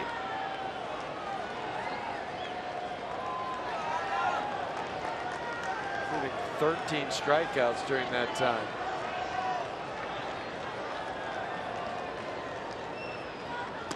There's a strike.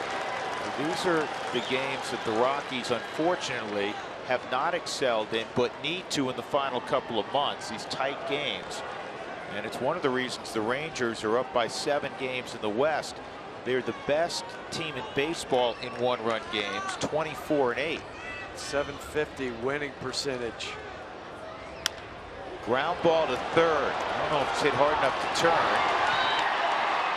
Safe at first. 1st and 3rd, 2 outs. And another one of the new Rangers, Jonathan Lucroy, coming up. just not enough speed on this ground ball. Nolan had to play it exactly like he did. Wait for it. If you charge it too much, you're going to get the in-between hop. Stayed back. DJ did all he could. You got to be careful with Desmond, though. Stealing a base. He's 17 for 21.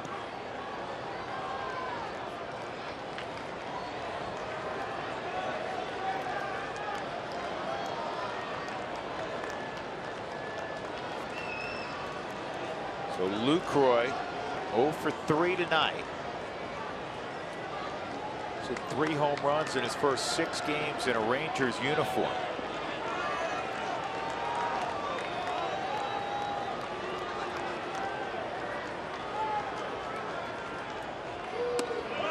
There's strike 1. Keep going that. It's going to be hard for Lucroy to do that. It's sweeping, bending slider. Jonathan and Adam have matched up. Obviously, with Jonathan being in the National League, 1 for 7. That one, though, was a home run. Desmond takes off, and it's fouled off on a check swing. 0-2 on Lucroy.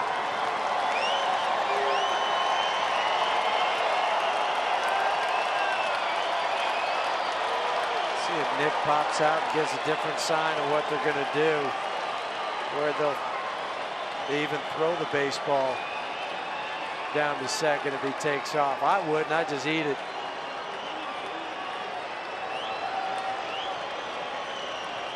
Here's the 0-2. Desmond going again. Swung on and missed. He got him.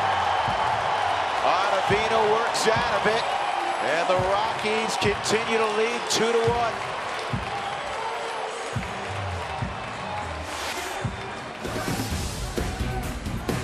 Straight heat.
Colorado Rockies baseball on Root Sports is brought to you by Southwest Airlines. Book your low fare now at southwest.com.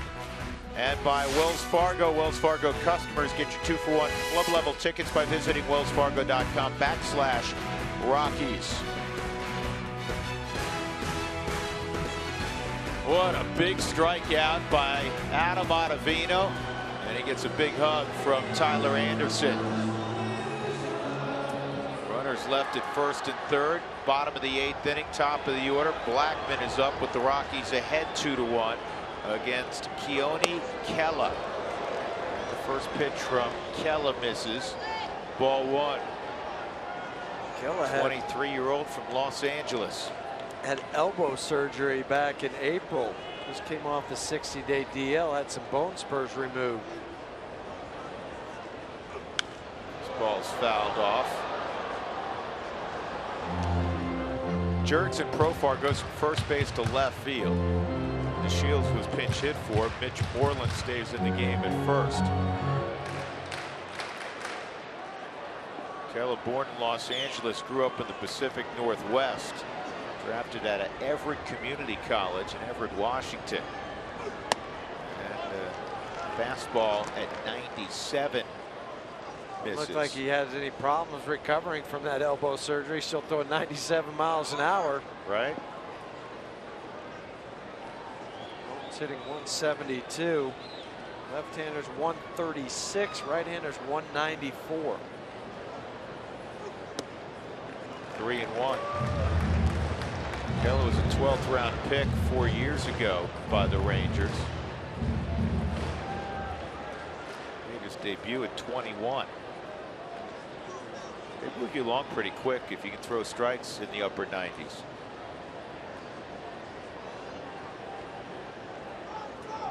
(3-1) to Blackman, and a walk to lead things off. Rockies trying to get some insurance for the 9th inning, and Carlos Estevez. You meet the Bachelor Ben Higgins at the exclusive Diamond Night event at Coors Field on August 15th. Tickets are very limited, so go to Rockies.com/diamond today.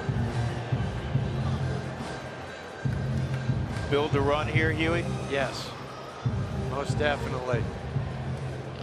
You gotta add on. Just know that if you do try to sacrifice, you probably would walk Nolan. Set up a double play. I know it'd be right on right, maybe a little unconventional. Hit and run, try to steal a base. DJ was trying to hit for the downs. That 2 the easy way. DJ 0 for 3 tonight. Blackman's been on 3 times.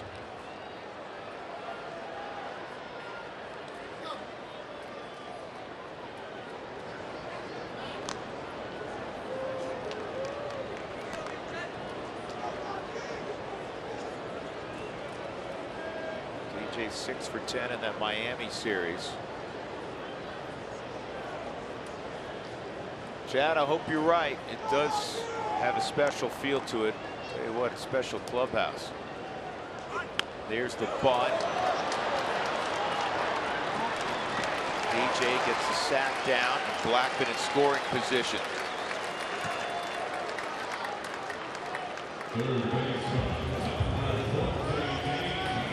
The day after every Rockies win, get 50% off your online order at Papa John's. Use the promo code ROCKSWIN at papajohns.com. Another reason that DJ is such a useful player. You don't have to go straight sacrifice from the first pitch. Walt gave him an opportunity to drive the baseball the other way. Maybe turns out to be first and third. And then, okay, 1 strike, still plenty of confidence that he'll get a bunt down. And he tried to swing and hit it over the wall. And that's okay. And then once that didn't happen, then he laid the bunt down, and you're right back to where you thought you might be at this moment. They're not going to pass on Nolan. Not just yet.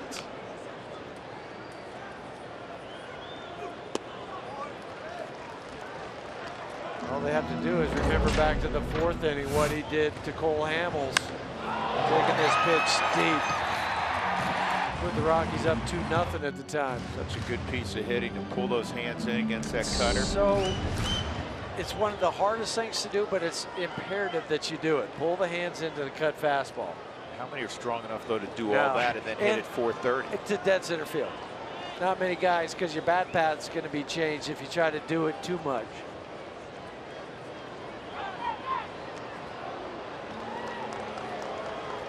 Gore dropped the baseball.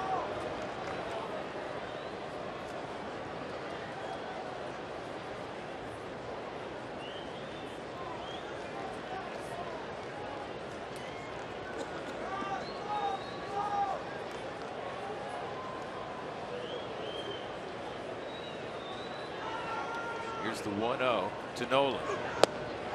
2-0.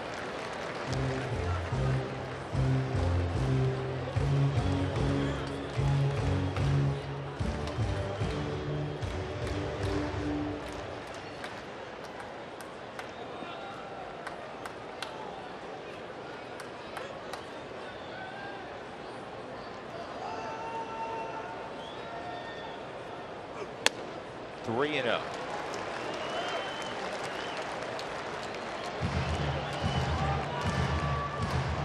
No sign if they're going to put him on. They pitched around him so far, 2 sliders and a high fastball. Jonathan Lucroy looked in. Jeff Bannister did not hold up 4 fingers. (3-0).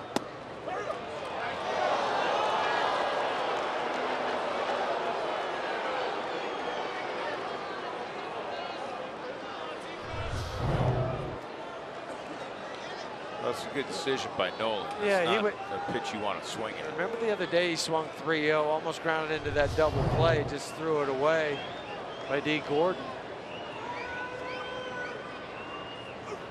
Base hit center field. Blackman around third. Rockies had that 2-run lead again. They messed with Nolan and he made him pay. We thank the lucky start. Jeff Bannister didn't walk him.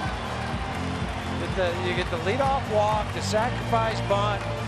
You got the guy that has 88 RBIs on the season. Open base, and you pitch to him and he reaches out, drives a ball into center field for the extra run. 2 RBIs tonight for Nolan.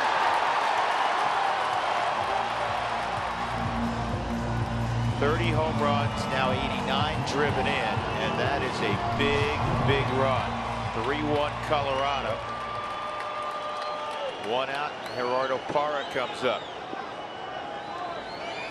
1 for 3 tonight.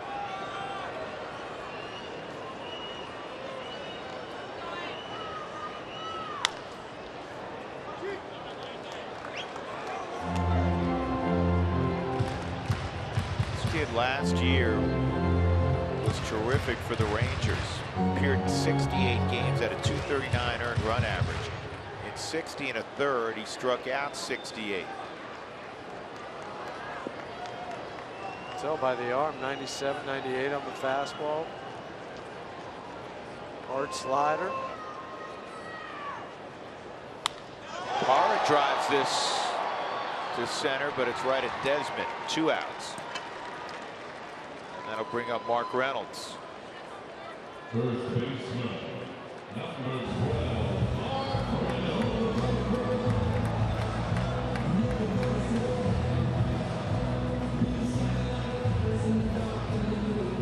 Folks, follow @RootSports_RM on Twitter to receive alerts for the Rockies taco special, and the Rockies score 7 or more runs.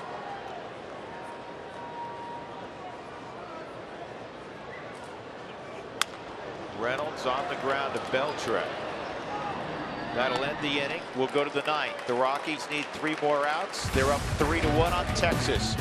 Nolan drives in another.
Rockies to get a win against the Texas Rangers. We head to the top of the 9th, getting ready for the Toyota post-game show out in center field. Jenny Kavnar with the former Rockies, Corey Sullivan, Ryan Spilborghs. Guys, this was a fun one as advertised. Great pitchers duel, but you get Tyler Anderson going toe-to-toe with one of the best in the American League. You love it. I love it, but I have something really profound to say. Like, it's going to blow your brains out. Here we go. Brace for it. Nolan Arenado's really good. Whoa! Like, That's really, really profound. good. Yeah. I feel like that's pretty obvious, right? It just hit But me. Tyler Anderson was really, really good. We can just leave him out. Yeah, yeah. He went toe-to-toe. By the way, they have pretty much the same pitch repertoire. Fastball, cutter, changeup, but Tyler outdueled him. It was pretty good. I don't know. Wait. Nolan being good, man. That's... Wow, mind-blowing. Nolan did get to 30 home runs faster this year than he did last year. That's pretty impressive right there. Well, plenty more fun facts coming up in the Toyota postgame show right after a Rockies victory, guys. I'm just glad they pitched to him last inning. Little surprising. I am. Glad they did, though. So it'll be Carlos Estevez trying to nail this one down. Beltre, Odor, and Profar. And the first pitch misses, ball one. Carlos, I'm sure, thrilled to be back out there after the tough one a couple of days ago. Friday night wasn't kind to Carlos. What's a little bit different about tonight is that Boone Logan is already up and throwing just in case. It was up earlier. And a base hit back through the middle for Beltre.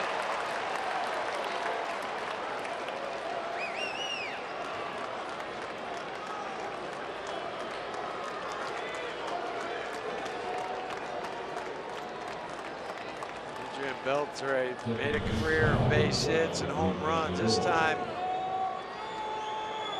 up too much, hits it right back up the box. Carlos tried to reach behind his back to catch that.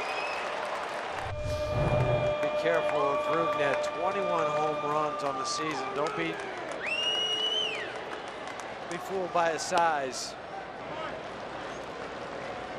Slider at 89, or changeup at 89, and it misses, ball one. The first two pitches to the first two hitters for the Rangers, both of them off speed.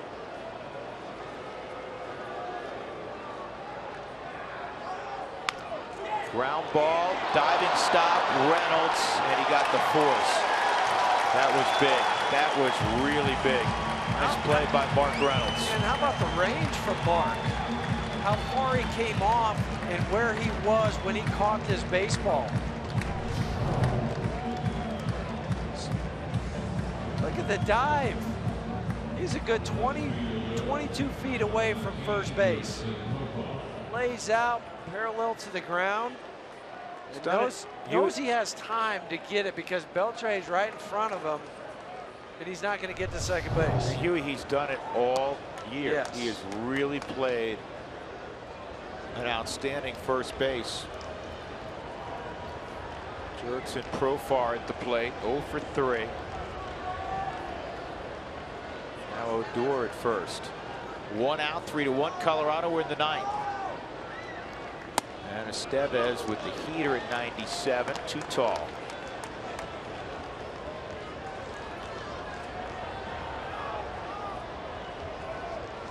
The switch hitter, Profar, all 5 of his home runs have come hitting left hand.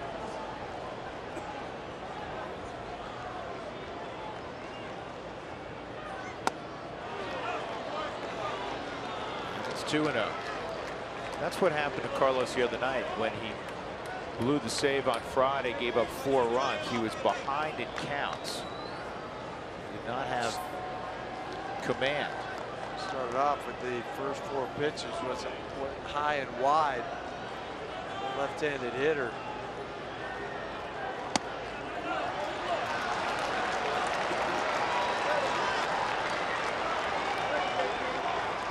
I think the reason that Logan is up and Walt had him up from the get-go, if for some reason it were to get to Moreland, you would see Logan. And now there are 2 on and 1 out. Look, Conley was out of his crouch and semi-sprinting to the mound to visit with the 23-year-old closer. Now Steve Foster will join the conversation. You've heard us say this before. Great admiration for Estevez. This kid's going to figure it out. He has the right makeup and certainly the stuff. And more often than not, the command. Now it's gone awry a little bit tonight. It certainly went awry on Friday. But there are some guys you look, Huey, there's some guys you played with that had great stuff. They did not have the mindset. Nor did they want to be out there in the ninth inning. And this kid does. Yeah, and sometimes you can't even tell. Just watching and look at him, you don't see that deer in the headlight look. Well, Andrus at the plate, Moreland on deck. See if we can get a ball on the ground here or punch out. Runners going, throw to third, and Nolan did a great job because that ball was offline a little bit. Nolan made sure it didn't go into left field. So now you have the tying run at second in Profar. Taking advantage. Just the one look. The board takes off for his 11th stolen base on the backside. Profar for his 8th.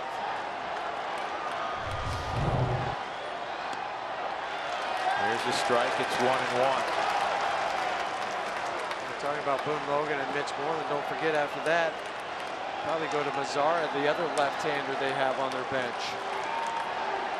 And that's why you always have to be a couple of moves in front. And certainly Walt's been on top of it with his bench coach Tommy Runnels. Because the only other guy left is a right-handed hitter, your backup catcher, Robinson Chirinos. 2-1 right now on Andrus. Back up the middle, base hit. It's going to tie up the game. Wow.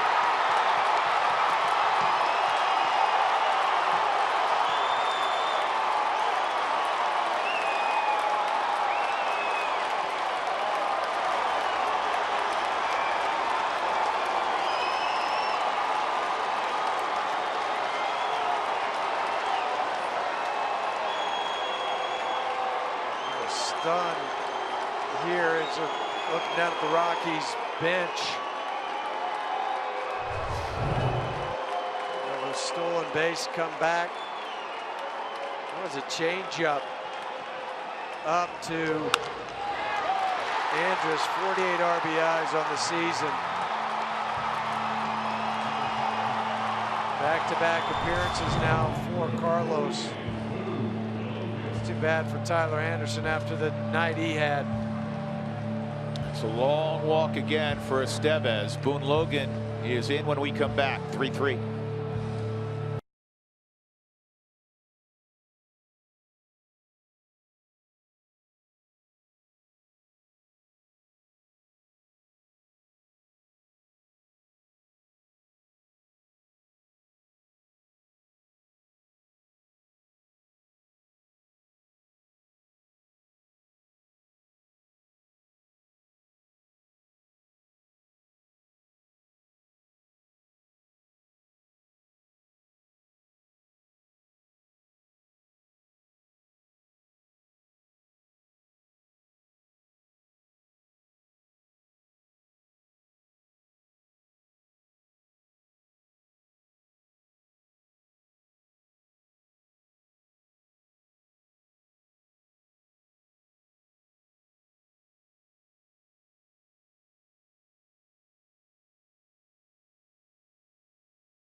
On Friday, and this one equally as tough to swallow. He just gave up a 2-run single. The Rockies had a 3-1 lead, and now it's 3-3. 1 out. Boone Logan against Mitch Moreland with Elvis Andrus at first base. Boone Logan has had the best year of his career so far. 36 strikeouts, over a strikeout per inning pitched this year for Boone. Don't fall asleep on Andrus at first base, who has 14 stolen bases. It's more than 2 for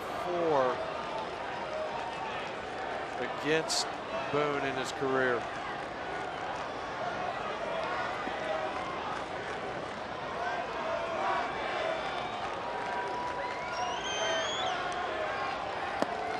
Good pick.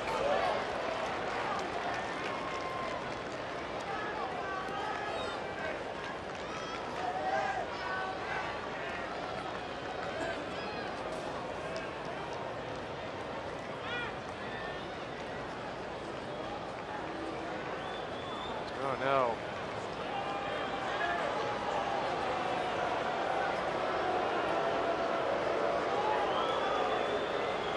Now what?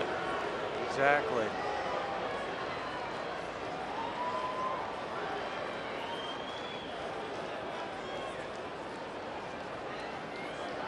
He says he's fine. Okay. He's pretty emphatic about it. You know he must be fine if he's not even throwing a pitch. That's exactly what I was going to say.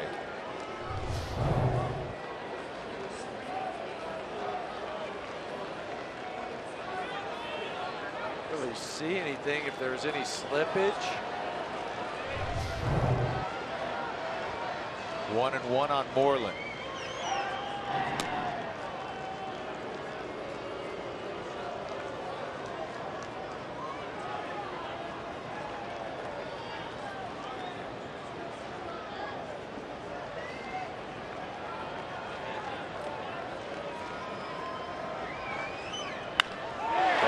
Pulled into the corner. It's a fair ball. Andrus can really run. He's around third, gets a green light. He'll score easily. And the throw to third is in time to get the out. But the Rangers have taken a 4-3 lead. Unbelievable.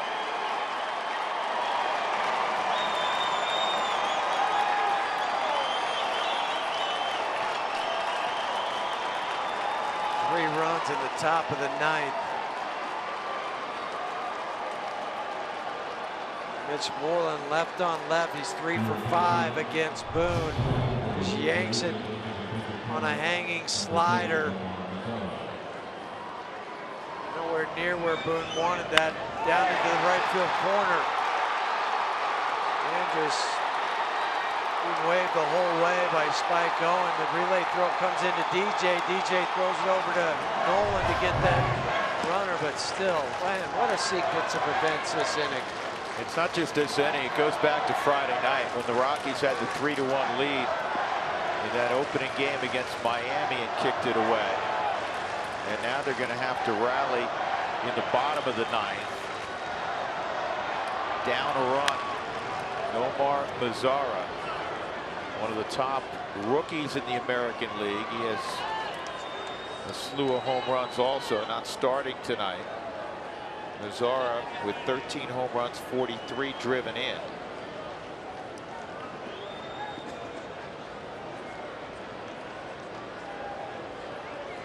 There's the 1-1.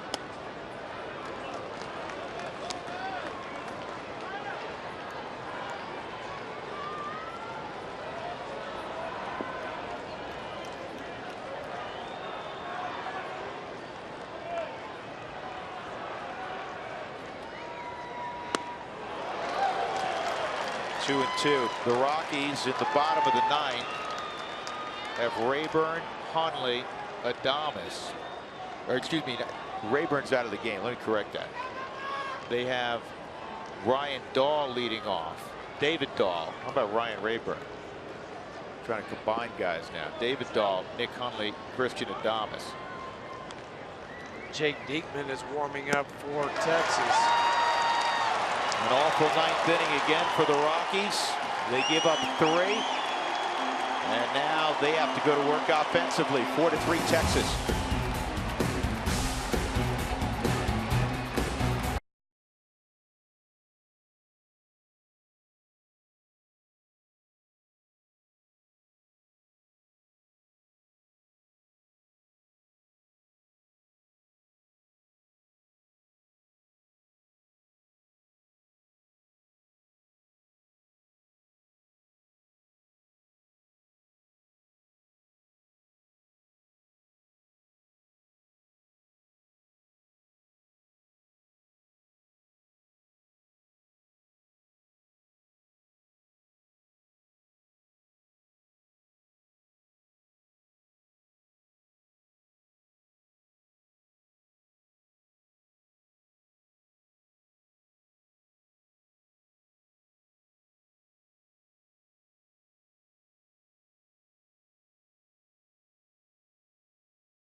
Club. Ryan Spilborg, Steve Foster break down the red-hot end of July for the Rockies starting pitchers. David Dahl relives his road trip through the minors, and recounts the injury that almost halted his career. We'll also take you behind Coors Field's manual scoreboard, the team that keeps that scoreboard up to date. That's tonight after the game on the Club. Right now the Rockies need to rally, down a run all of a sudden to the bottom of the 9th inning, trying to avoid another tragic loss. They had a 3-1 lead, 3 runs charged to Carlos Estevez, 7 runs against Carlos in his last 2 outings. David Dahl will lead it off, and hard-throwing Jake Diekman's going to be asked to close it. He's not their normal closer. It's normally Sam Dyson. He worked yesterday, blew a save, just his 3rd out of 27 tries this year. So Dyson not called upon tonight. It's Jake Diekman. Lefties are hitting 130 against him. Righties just 158. Jake Diekman, remember him from his time with the Phillies. 93 to 96 miles an hour. Can rush it up there even harder at times when he's trying to rear back. Hard sliders, but the bullpen woes for the Rangers. That's the reason they went out to get Jeffers. And what a start. Dahl singles up the middle. And now he's got a 14-game hitting streak. But most importantly, you have speed aboard in a 1-run game. And now Nick Hundley coming up. Nothing phases this youngster. Yes, not. Yeah, Jake Diekman, tough left-hander. Just goes down, lowers the knees to get to this ball. Right back up the middle. As you said, to extend a hit streak, 14 games, just a couple behind Juan Pierre.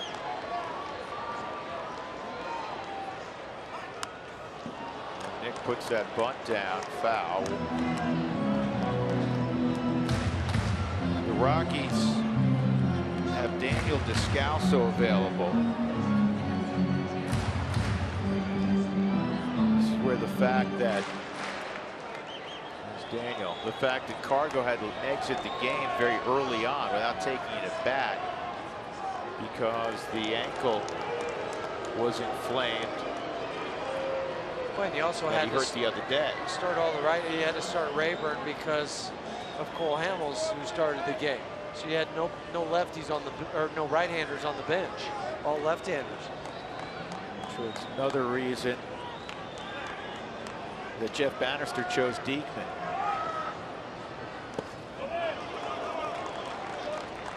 It's a good block by Lucroy. He does everything well.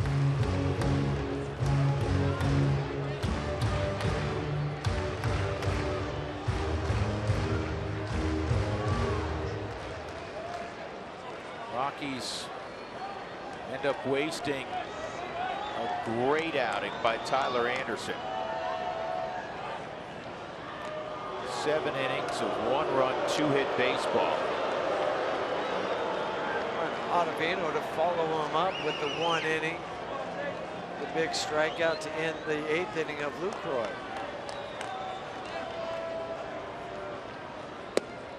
That's a strike, and it's 1-2.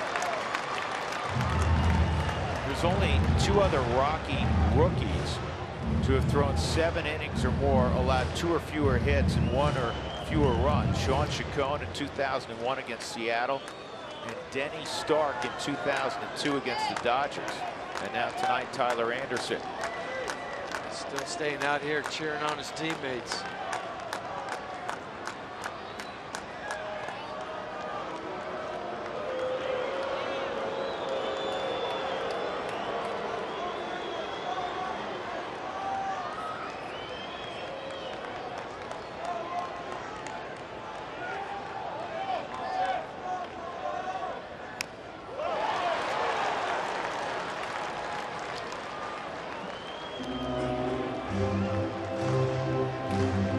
Jeremy Jeffress, who just came from Milwaukee as well. He was the closer for Milwaukee. 27 saves for Milwaukee. He's throwing in the Texas pen. The Rangers loaded up around the trade deadline. Strike 3, 1 out. Not a good at bat from Nick. Fouled off the first bunt attempt, then took the last 2 for a strikeout. That's right down the middle.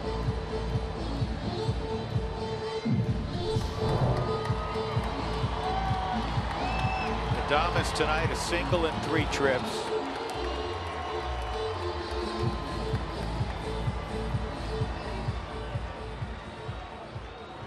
David Dahl at first, a leadoff single.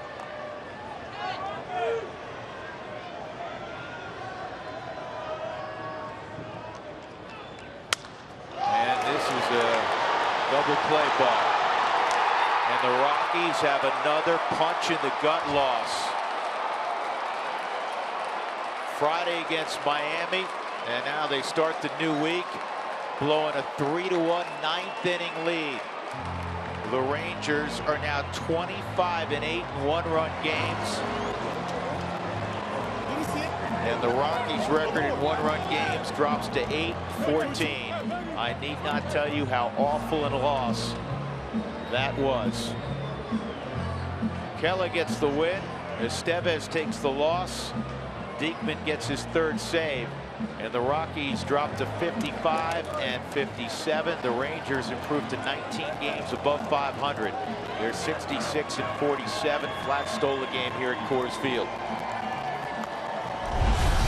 Jimmy John's delivery of the game provided by Mitch Moreland. Left on left.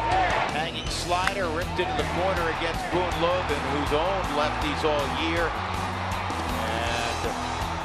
Profar scoring all the way from first with what proves to be the game winner for the Texas Rangers tonight. The Rangers win it 4-3.